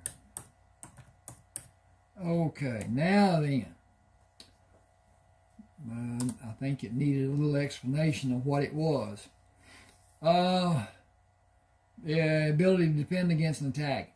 It was smaller than a sword, but longer than a standard dagger. I was certain Captain Chilton would not allow me to keep a threat such as it presented. Abraham Silverton met me as he came onto the deck. "Captain Chilton wants you back on the Sterling. He did not see you split off from the others. I think it is downright funny. He isn't a dither about you disappearing. Better walk slow and talk soft and slow." I hid my smile. "By your speech, I guess you'd be an American." "Right as rain. Can't wait to get back home. I was told the Sterling would go there just to get me to sign on. The whole kit and caboodle are nothing more than a pack of lying thieves. I said we will talk later when the chance occurs. If you please, I left a stack of books in the passageway below decks and another stack on the bridge, along with several maps and charts. Please have men help you bring them aboard the Sterling. Captain Children stood away from the other men and sneered. You were not to be alone. I attempted to keep my temper and avoid a confrontation with him. I went alone to guard against some inferior intelligence disrupting my search or possibly ruining the maps or charts or books if I found them to be old. Some are extremely brittle. I will treat them and bring back their softness and dry the pages of the books. Captain Chiltern relented when I spoke again of the books. Take them to your cabin and find an island to explore for water, food, and timber. Even without trees, water may be found. I spent the greater part of the evening studying the maps Abraham brought aboard the Sterling, and found several islands within a few days' sailing from the location of the 2 ships. With sunlight breaking over the horizon, I calculated the course to be taken to the nearest island, went up to the bridge and set the ship's course to the needed direction. Keep the compass box lid closed and check the heading every half hour to make course corrections. I will come back in an hour to check the progress of the ship. Use the position of the sun as a reference to maintain the correct course. This ship is several days away from our destination, and course correctness is not as necessary as it will be tomorrow. Even more diligence will be needed the following day. We are going to an island which is not known to anyone aboard this ship. On the morning of the 3rd day, after the taking of the Torrent, land was sighted. I maneuvered the ship around the island until a sheltered cove was discovered and moved to stand facing Captain Chiltern. 2 boats put in the water will be able to go in and survey the area. A looking glass is needed to observe the area around the cove and determine if a danger may exist. I am the best man aboard this ship to do that task. I have training and abilities that no other man possesses, not even as much as a tiny degree. I will keep the crew members safe and be able to assess the conditions and determine how the ship's needs may be best served. I doubt that another man has seen an alligator or snake the size of which may be on the island. None will be able to detect quicksand as I am able. None will successfully explore the dense forest or be alert for dangers as I will. This is not a task for a weak-hearted man or one who will not follow my instructions to the point of helping the venture to be successful. None are able to travel through the trees as I may be able. I will pick men I believe be trusted and fill water casks first, if it is possible. I believe the lagoon is fed from a stream which empties into it. The water is less opaque near the shore on the right side. I looked at it as we came around while I was aloft in the observation station. If you are not agreeable to my taking 20 men into the cove, be aware that none of your crew may come back, and it may mean the loss of 2 boats and possibly several crewmen, if not all 20 of them. Oddly, I believe you are right. These black hearts are not suited to begin the task you have described. I will lower 1 boat from this ship and 1 boat lowered from the other ship. As you said, water is the first need for both ships. The boats will both carry 10 men and 10 casks. When the casks are filled, leave 8 men on shore, and the other 12 will row the boats back to the ship the boat belongs on. 3 or 4 trips should fill the barrels and have the casks full too. I asked, do you have trinkets that glisten and shine, bracelets or necklaces? Captain Chilton said, none I want to give away. They are all precious stones.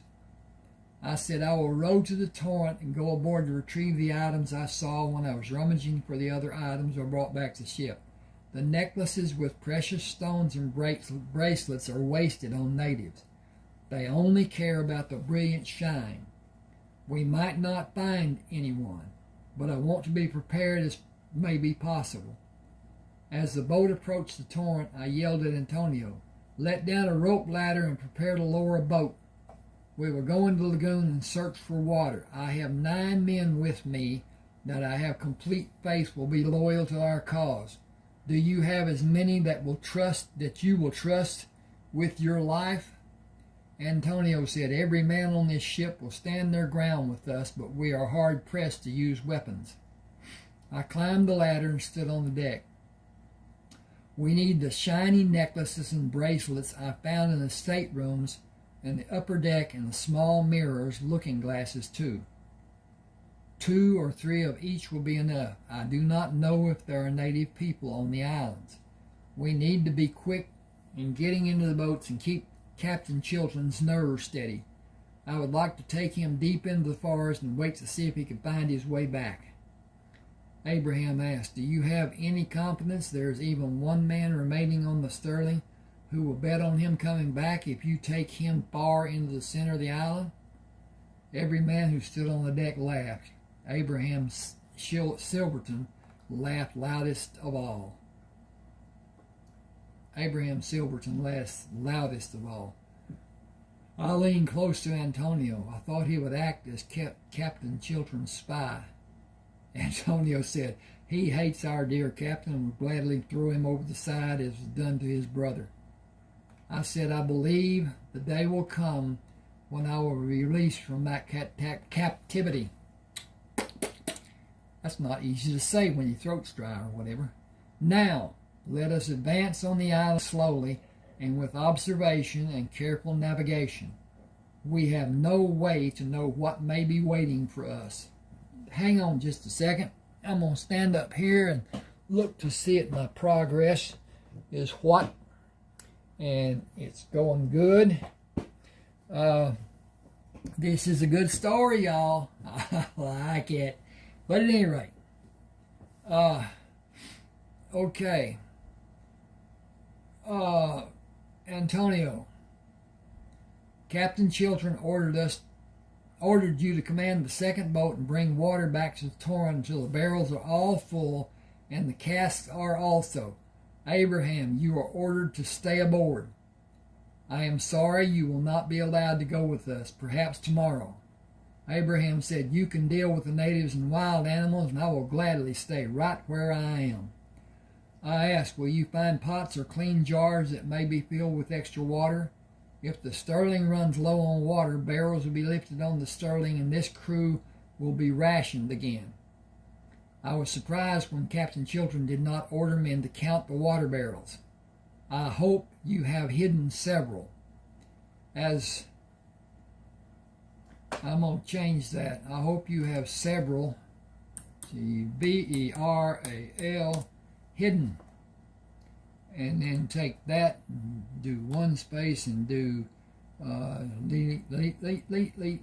Okay, then put that back. And there it is. I hope you have several hidden, as there are more here than on the Sterling. I will tell him some of the water barrels had leaks if it requires more time to fill them than the time the Sterling takes. We will fashion bows and arrows if we find the proper wood. There will not be arrowheads sufficient to hunt with, but we might take small animals. It will be tomorrow before we will have enough time to hunt and cook the game we may find. If we find signs of abundant animals, we will set snares to capture them. The problem I have is not knowing how long Captain Chilton will allow us to stay here. If we find natives on the islands, we will try to communicate with them. I will not stand idly by while the women are raped and disease is introduced to those people or they are murdered. I will try to warn them. If we are able to feel... Who's saying this? Because he just ended. If we're able to feel the water... Okay, I'm thinking this is Antonio. No. Think. Okay, I need to change this so it's not. Okay. Same, he's still speaking. If we're able to fill the water barrels and find trees small enough to fashion the needed mast and spars for the foresails, I believe Captain Children will be satisfied and leave to search for more plunder. I believe it is only a matter of time before the ship encounters a bigger pigeon than the Sterling crew can pluck. I believe it will be a ship of the line from Spain, and I believe it will be able to take the Sterling away from the battle. Not by running away, but I believe I will be able to take the Sterling away from the battle. Not by running away, but by drifting away, and when the distance is between the ships, set sails and run. I have a plan to have all of you on the Torrent, as it will be ready to become an attack ship. You must exhibit true togetherness and expertise in fighting for Captain Chiltern to allow it to happen. The Torrent will never be given the ammunition to enter a battle, which works to perfection because you will all be away from the fracas and you will all remain safe. Antonio asked, do you have the gift of sight? I am of the blood of Nile, from both my mother and my father. Captain Chiltern will die in battle soon. I will kill all the men who come against me and take the Sterling to meet the Torrent, far away from the battle which will rage on long after I move the ship away from the area. We will all go to America, but not soon. We will exercise patience and wait for the proper time to come. I will have 2 sons who will have gifts far beyond my own ability. My daughters will not possess the gifts in the manner my sons will. This group of men and others will go to America and disperse. Some will seek a better life west of my home in South Carolina. Some will continue having a life at sea and a life on land too. Some will stay with me. I do not have the gift in a manner being as strong as my mother had. I see scant scenes that come to the forefront of my mind and fade away. I have seen Captain Chiltern die many times, always the same scene in the same manner. Men will come to help me handle the ship after he dies, and I will be able to move the ship away from the battle. I know not from where they will come, but I believe from the depths of the Sterling. It is not clear for me, and I do not ever attempt to force it. Excuse me just a second. I need some stuff. I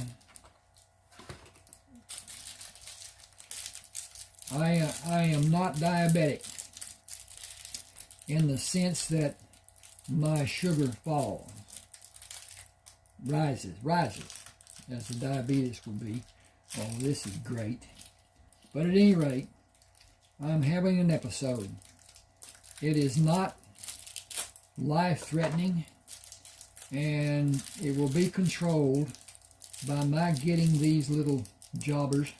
Hang with me just a second, please.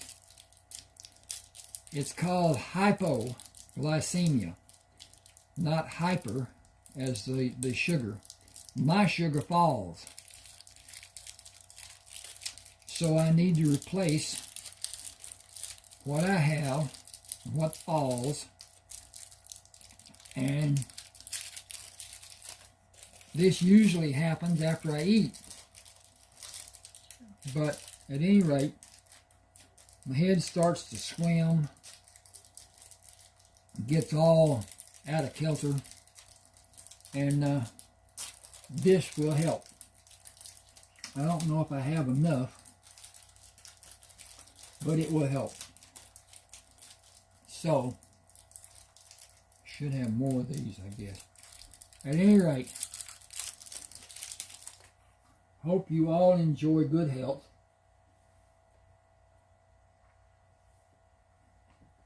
I'm already returning to what would be normal for me.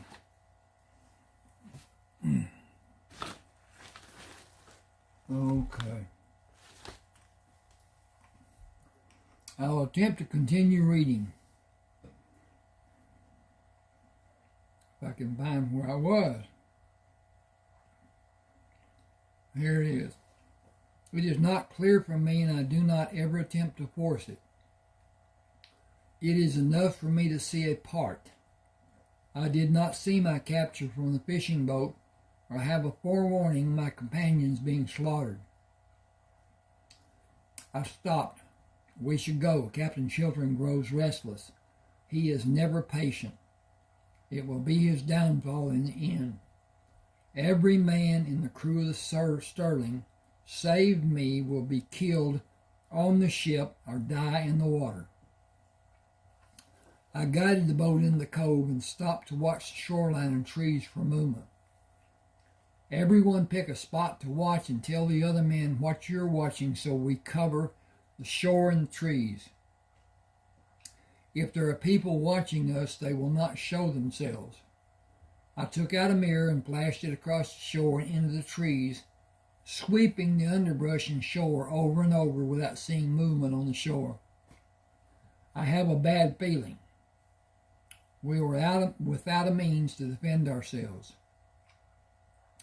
We will move out of this cove and go north up the east side of the island. We are looking for a place that has a beach and no underbrush. The thick plants here are due to the water flowing down. Antonio, stay here and continue watching the shore. Everyone in your boat is safe at this distance. Even a strong archer cannot shoot this far with any degree of accuracy. I will go ashore and come around and send this boat back to come into the cove to wait and wait. I believe we have an observer hidden in the trees and plant growth. I do not believe anyone in our party is in any way threatened. Only a short distance from the cove, they found a rocky shoreline with a sandy beach and sparse trees. Okay. Oh, we, not they. Only a short distance from the cove, we found a rocky shoreline with a sandy beach and sparse trees. I moved out of the boat onto the rocks, stood in the sand for several minutes, and said, "Stay here. I will come back in a few minutes." Someone followed us and is watching from the cover of the trees. I moved out of the sand on the beach into the trees and stopped. "Do you speak English?" The man did not answer. "Hablas en español?" I detected a slight movement behind the trees. "We mean you no harm. Queremos Dano." That's Spanish. "We will assist you if you need our help." A man spoke from behind the trees. "You have no visible weapons." "I have a weapon that is not visible, but you already know I have it, and you know you are safe with me. You know we will help you remove yourself from this island. Some danger exists for you if you are seen by Captain Chiltern. If you are concealed in the bottom of the boat, the ruse will be employed that we are taking plants we will eat to the two ships. I am certain the excitement of fresh water and green plants to be cooked being taken to the ship will have everyone's attention, and you can go aboard the Torrent undetected by our captain. Are you a Moor?" He asked, "How do you know my skin color? I know you cannot see me." I continued, "If you are not a Moor, and I don't think you are a Berber, then you must be from the Bedouin people. I am called Sakim. I am called Joshua. If you go back to the cove, I will come with you after I send the boat back. I have a sword. I smile. You'd be very foolish to meet me if you did not have. I knew you were armed. Your sword cannot defeat me, and you have no reason to attempt to. I will come with you that you may know you are safe. We are brothers. I felt it when we were in the cove, and it was manifest even stronger when you came here to meet me." Sakim said, "I am unsure about the others. They will be curious because they have never seen a person of your lineage. who has been in the sun on this island for these many months. They will have 1,000 questions asked, but they will remain silent when you first meet them. When you're on the ship and there is time, you will be bombarded with their questions. I will be aboard the ship called the Sterling with Captain Chilton, and you will be on the Torrent with Antonio de la Vasquez. I have never addressed him as Tony, even though I would like to.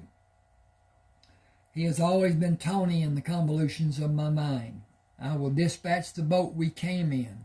Will you wait for me to walk back with you to the cove? Yes. We will load the boats with the plants you have been eating and send them to the ships first, before we load the water cask and more plants. You will be covered with plants in the boat going to the Torrent with your possessions. Abraham Silverstone will assist you when you are safely aboard. Some of the crewmen aboard the Sterling and the Torrent are prisoners. Let me get a drink here. I think I need this. The candy helped a little bit.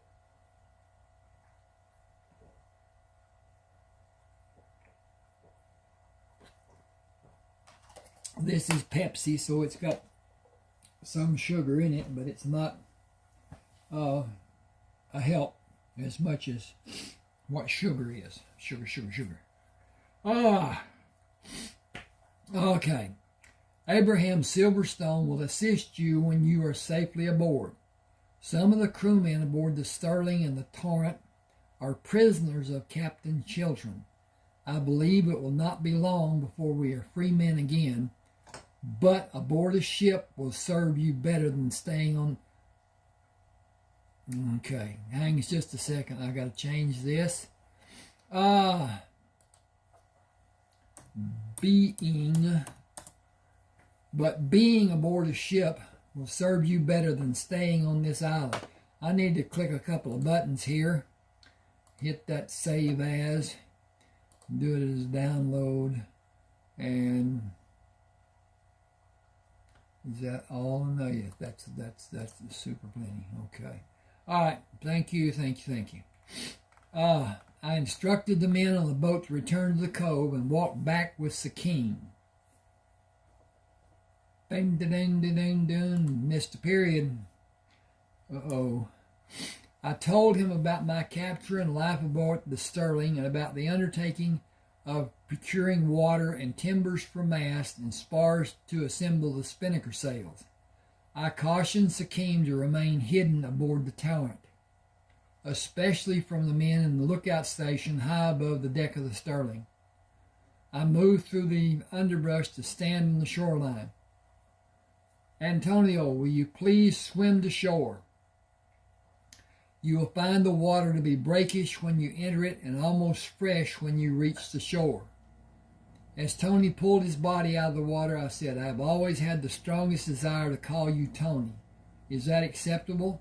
I believe Tony will be a more suitable name for you to use when we are in America. I will be honored that you regard me in such a manner that you feel compelled to give me a name of your own choosing. I believe I will be able to recognize it as me that people will call Tony. I smiled. There have not been many who I considered worthy of being close to me. We share a kinship. If you will walk into the trees, I feel you will meet an individual you will share the same kinship. Who you will share again.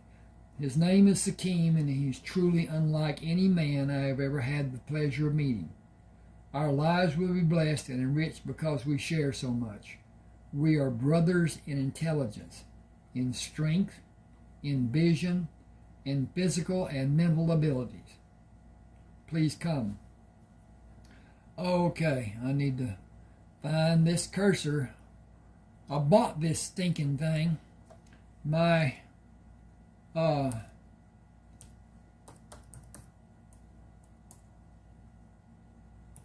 do that. Okay, there you go. All right.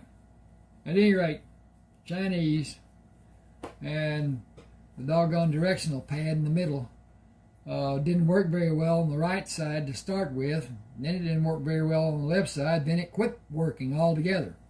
So I had to get a mouse, have it plugged in, which is inconvenient, and use the mouse to direct the cursor. The cursor stinks. At any rate, that's my problem. Please come. Tony moved by me and disappeared. Okay, that shouldn't be please come.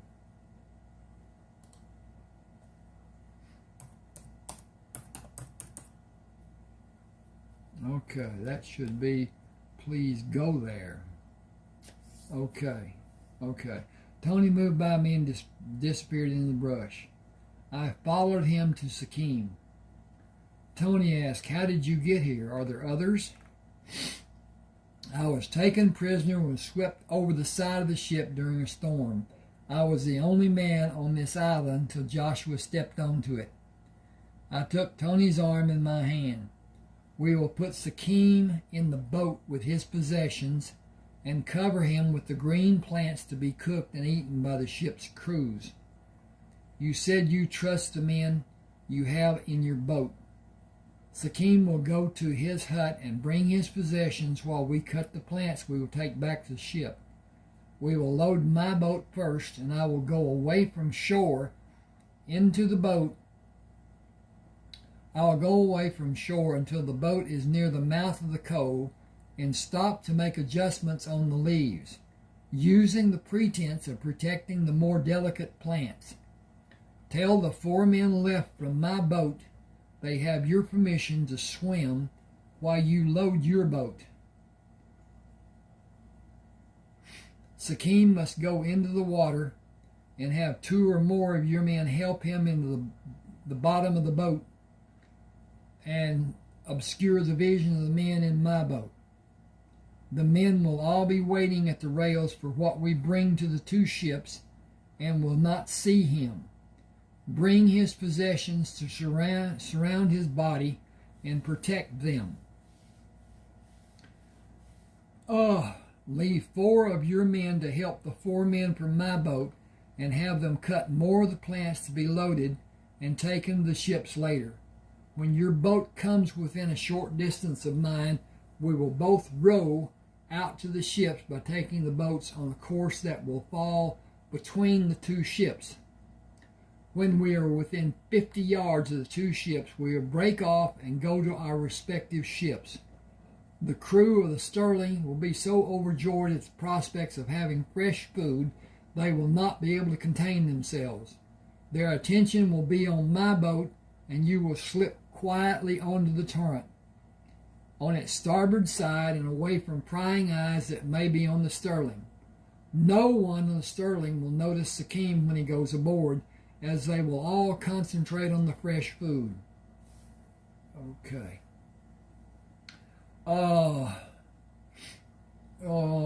Fresh food. I will tell Captain Chiltern of the water and the newly cut plants, and I will ask him to lower another boat to harvest the trees needed to construct the spinnaker sails. Saws and axes will be needed, and the original boats will be busy bringing the plants and water to the 2 ships. He turned to Sikkim. What must be done to keep the plants fresh? Store them out of direct sunlight. Put a cloth under the stack of leaves and sprinkle fresh water over the stack to keep them moist during the day. Sprinkle them twice during the night and when you need protection from the heat of the sun. They will not wilt for a week or as many as 10 days, if efficient care is given and they are shaded from the sunlight. While cutting the plants, I moved north away from the others and spoke softly to Sikkim. Were you able to bring all your possessions?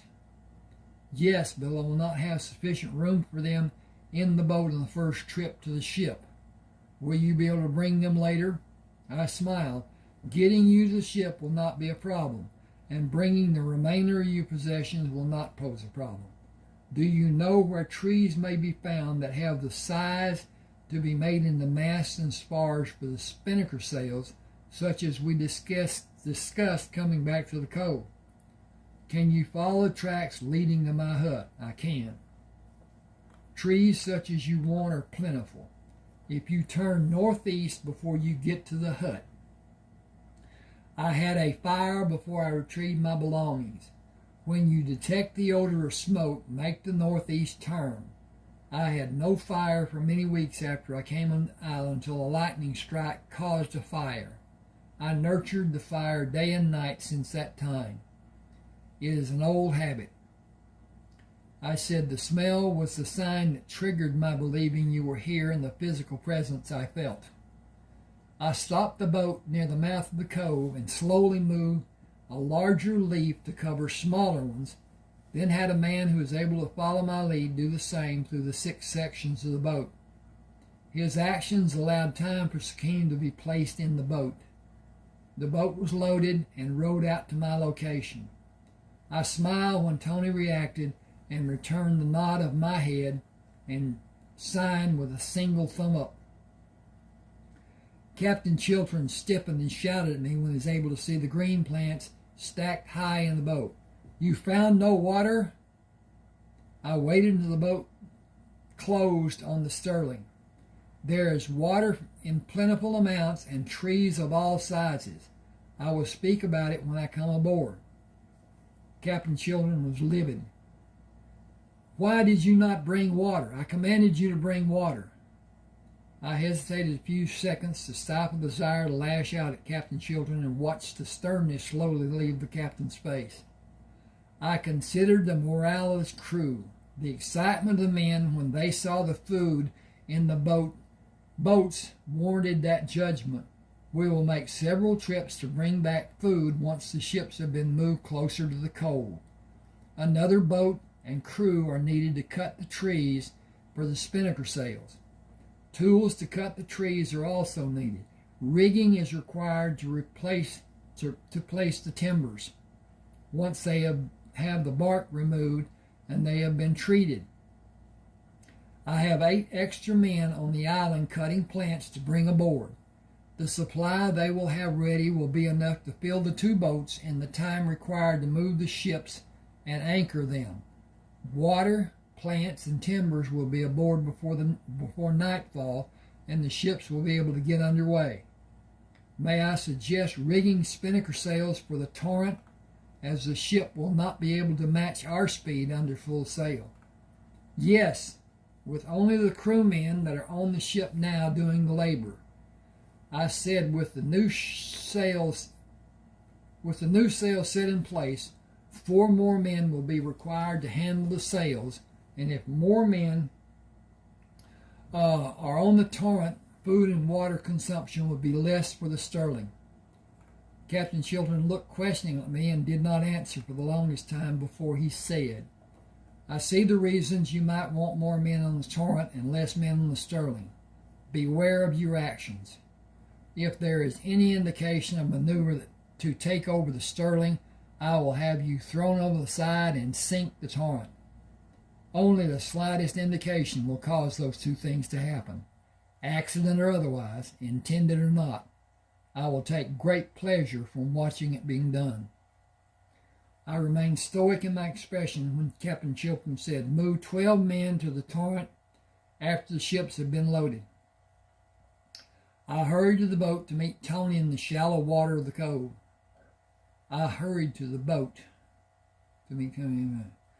Pull on the oar and bring your boat near this one. You will have 21 men as a crew on the Torrent. That is an ample crew of capable men. I will pick to be certain.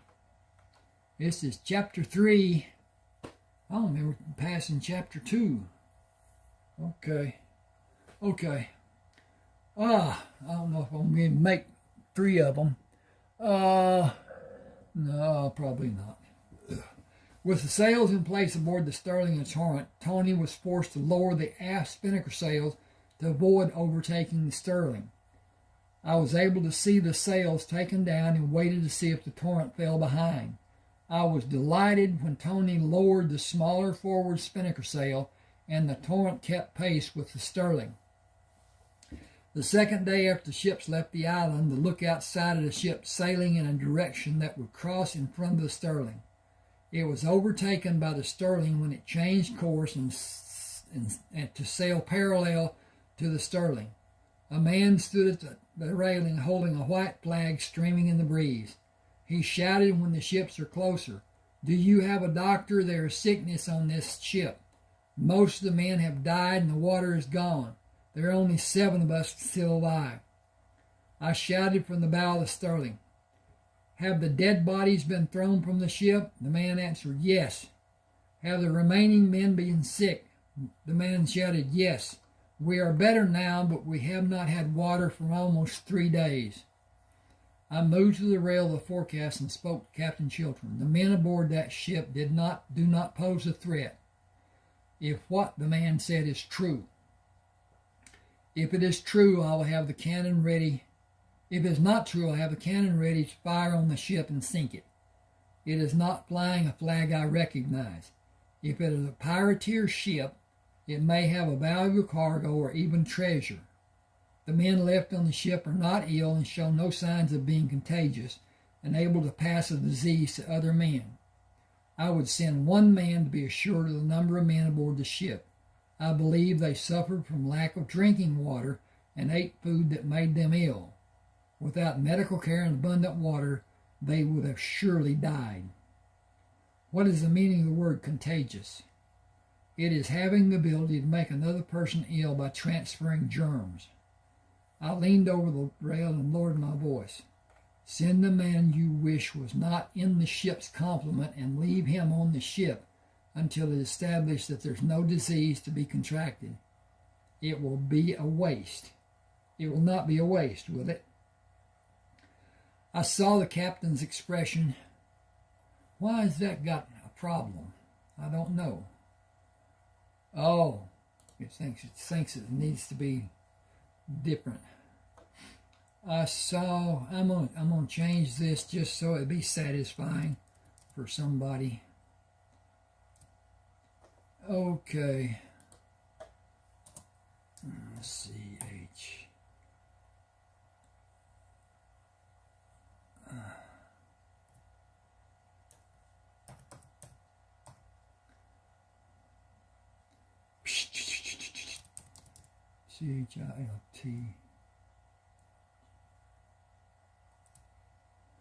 CHILT TRON.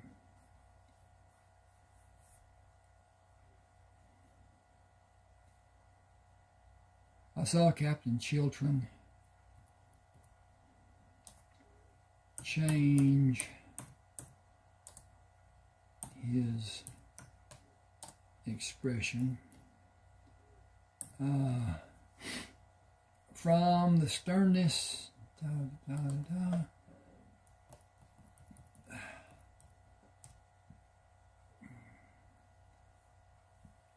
I saw Captain Chiltern change his expression from the sternness he always presented to a slight smile. "Smithers, go aboard the ship and report the number of men who are aboard." Knowing the result if he did not comply, Smithers stood at the rail waiting for the ships to be tied together. He shouted each time he investigated the deck until going below decks. Several minutes passed before he came onto the main deck. "Nobody is on this ship but these men up here on this deck." Captain Chiltern shouted, "Check the cargo and report back to me." I said it might be better if I examine the holds. He may not know what he has discovered. "You may be risking your life. First, I will not be near the men on the ship to contract a disease. Second, valuable gems and ores may be located which may not yet be milled and refined. He is one of the dimmer-witted of the crew. He is one of the dimmer-witted of this crew." Captain Chiltern said, "He is that, but he is a brute in his strength. I would say he is almost as strong as you. Sadly, he will not last long in close-quarter fight. Go aboard with care." As I suspected, I found boxes of raw ore with loose pieces of ore stacked on tops of the boxes and loose pieces which had been dislodged lying on the deck in the main hold. I found several boxes containing gold and silver and precious stones of many descriptions in the forward cargo space, and even more in the aft hold. The food was molded and could not be salvaged for even a single meal. I went back to Sterling to report my findings and concluded the ship is in bad need of new sails, which it has a complete complement. I suggest assigning men to manage it through the night and replace the needed sails tomorrow. The 3 cargo holds of the ship are heavily loaded, and I do not believe you will want to leave the ship with the riches it contains. Allow those men a small amount of water and have them wait until a broth is made for them. Drinking a large amount of water will make them ill. With their condition being so weak, it might be fatal for them. It is what each of them desire, and given the chance, drinking a large amount will be their choice. Restrict the amount of food and water they are allowed. Hang on just a second. I think I'm going to point to... Oh, okay. I wanted to get to his getting killed, but I'm not going to get there. The ship is named the Voyage out of Anhidre, Corsica. Remove the identifying markers and rename it the Consort. Captain Chilton said, we will do as you have suggested and continue on a north by northeast course after food and water is taken to the new ship. He turned and walked away without seeing the expression of anguish on Smithers' face. I moved to the rail to talk to Smithers. You are safe on that ship. There is no sickness on it. I would not have come aboard if there was any chance I might have become ill. Captain Chiltron needs you to watch over it, but you may not be needed there long. Other men will bring water and food from the Sterling for you, and the men who are with you on that ship. You will not be without men you know from this ship. Smithers said, you're taking care of me, aren't you? I smiled. Yes, I am taking care of you. He thought, I may have developed a protector in Smithers. I need to be aware of his actions because his protecting me could end badly for him. Sails were placed on the Consort where they were needed, except the spinnaker sail due to the size of both edges of sail. Neither the Consort nor the Sterling had canvas large enough to make a full sail for the spinnaker sails. Small sails were fixed to the mast instead. I climbed to the top of the main sail spar and found the 4 masts on the Consort were 8 feet taller than those of the Sterling, and the Consort supported an extra sail on each of the 4 masts. I turned to look at the masts on the Torrent. The same was true of its mast. Even when I was able to see the Torrent was a faster ship than the Sterling, I did not look for the reason why. I was delighted it was faster, and I was constantly on guard to quell Captain Chilton's anger at one of the crewmen was continually worried I would be judged harshly by the captain and also thrown over the side. My one thread of hope, if that happened, was that Tony would pull me from the water and I would be on a faster ship than Captain Chilton could had. The downside was that the cannonballs and powder had been taken from the Torrent to the Sterling. The Torrent had no means of defending against the attack of another ship. Consort had a full complement of powder and cannonballs. I was certain the Consort would also be faster than the Sterling, but the weight of the cargo aboard it might slow its speed. I straightened my back. When I noticed the set of sails on the Torrent, they were slipping more wind than normally needed to stay in an equal pace with the Sterling. The Torrent was faster by far than I had originally judged it to be. I would need an ally to command the Consort, someone who would use the same tactics as Tony. I went down to the deck and walked through the crewmen, talking to several without stopping. In the galley, while pouring a mug of coffee, I missed seeing Stuart Flanders. Where is Flanders? I asked. Ooh. Stink, come on. I know it's here someplace. I can't find my stinking. That should be not he, I.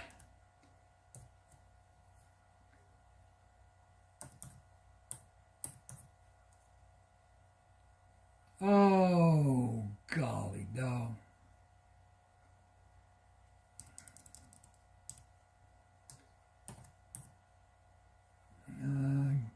I had the wrong he. Okay. I asked, where's Flanders?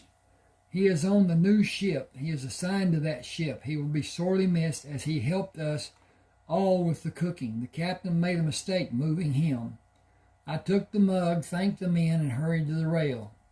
I caught Smithers' attention and waved him to the rail of the consort. Do you know the cook named Flanders? Smithers studied longer than I wanted. Will you go to the galley and ask Flanders to follow you and come to me? Smithers smiled. I sure will. He hurried the galley as he walked away from the rail to survey the ship. As I walked away from it. Should that have I don't know. I did not see Captain Chiltern and stood away from the rail until I heard Smithers walking with Flanders. I slowly walked to the rail, stood in a position facing the bow of the ship, and watched for Captain Chiltern. Can I trust you to help us? Flanders said, I can only wait to hear what it is you want before I will know how I will answer. I will not be foolish and risk my life. I said, nothing that harmful. The ship you are on is faster than the Sterling. That fact cannot be made known to the captain.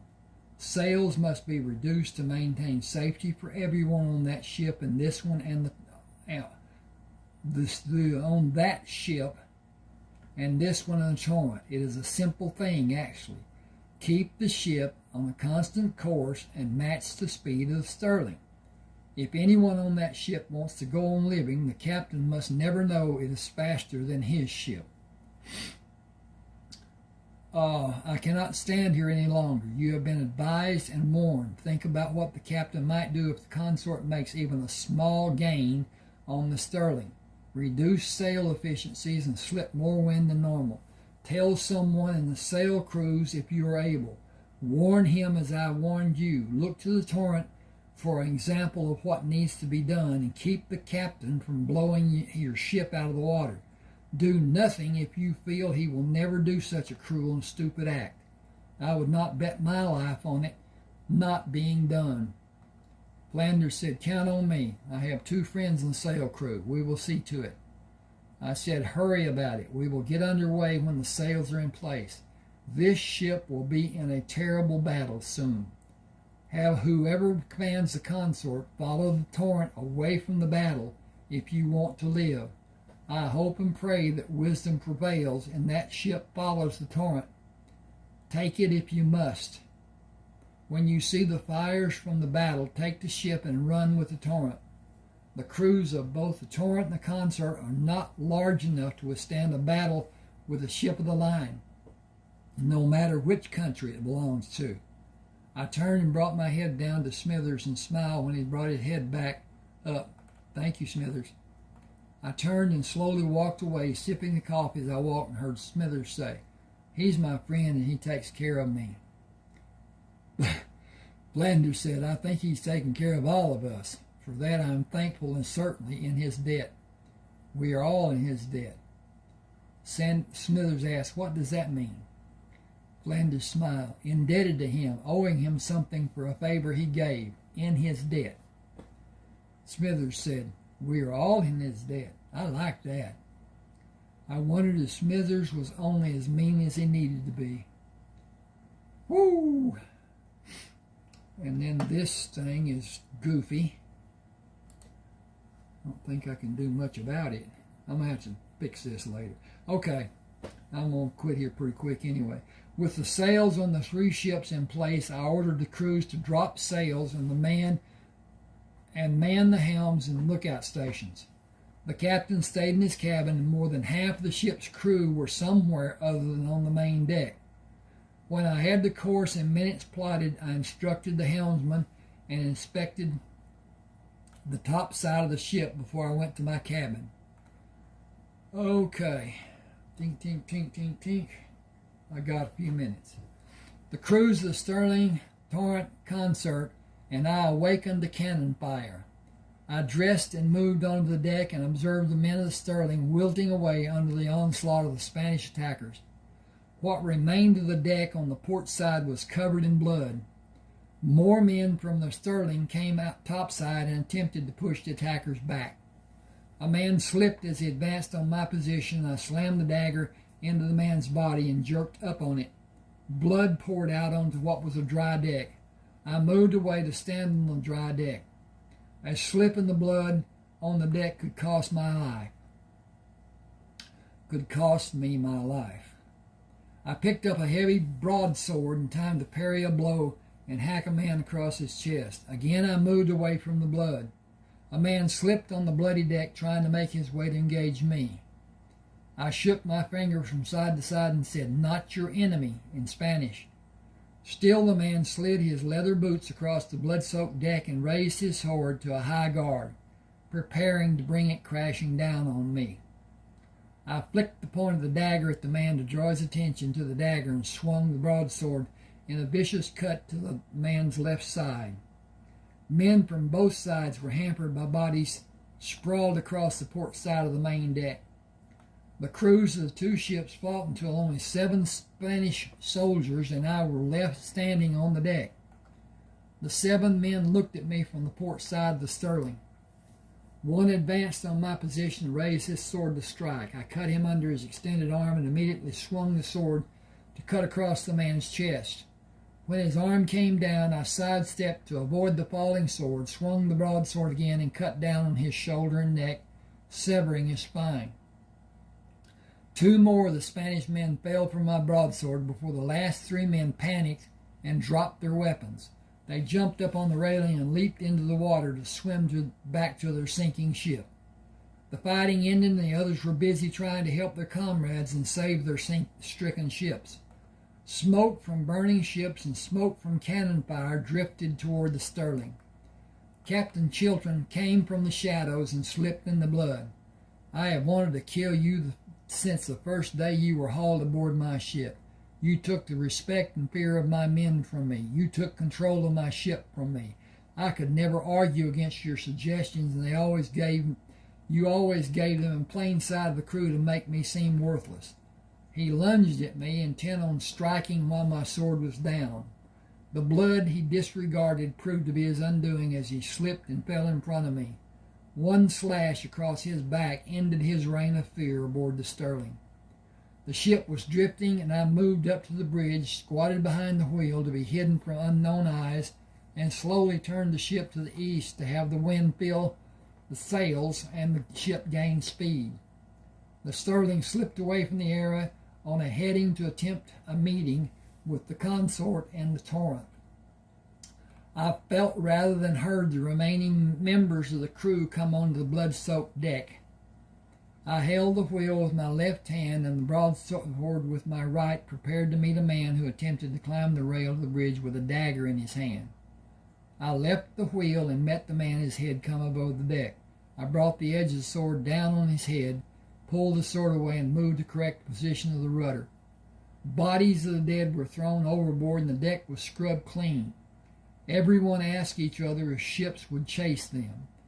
The remaining ship's crew numbered less than 20 men who were not able to use weapons and effect the victory. They were merely cooks and simple seamen. I was covered in blood from the men I killed with the dagger and the broadsword. Tracks of fresh blood led up the ladder and across the deck to my position. I asked the crew to bring buckets of water to wash the deck and allow me to wash away the blood. Talbot brought a suit of clothes up the ladder. "You saved our lives tonight. You saved all of us from Captain Chilton. I helped Washington throw that dead bastard into the briny deep. He is food for the fish. I will go to the end of this world with you if you will have me. Every man on this ship will. We don't know how to fight, but we were braced for them if they came down the ladder for us. If you need me to do it, I can hold the wheel while you clean yourselves." I said, "By all means, thank you. When we have gained a good distance from the other ships, I want to speak with the members of the crew.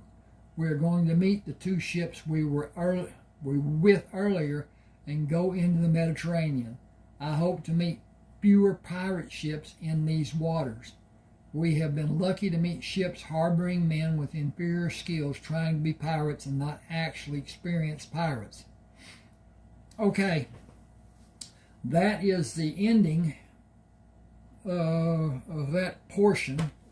And now they will go into the Mediterranean and do business with barons.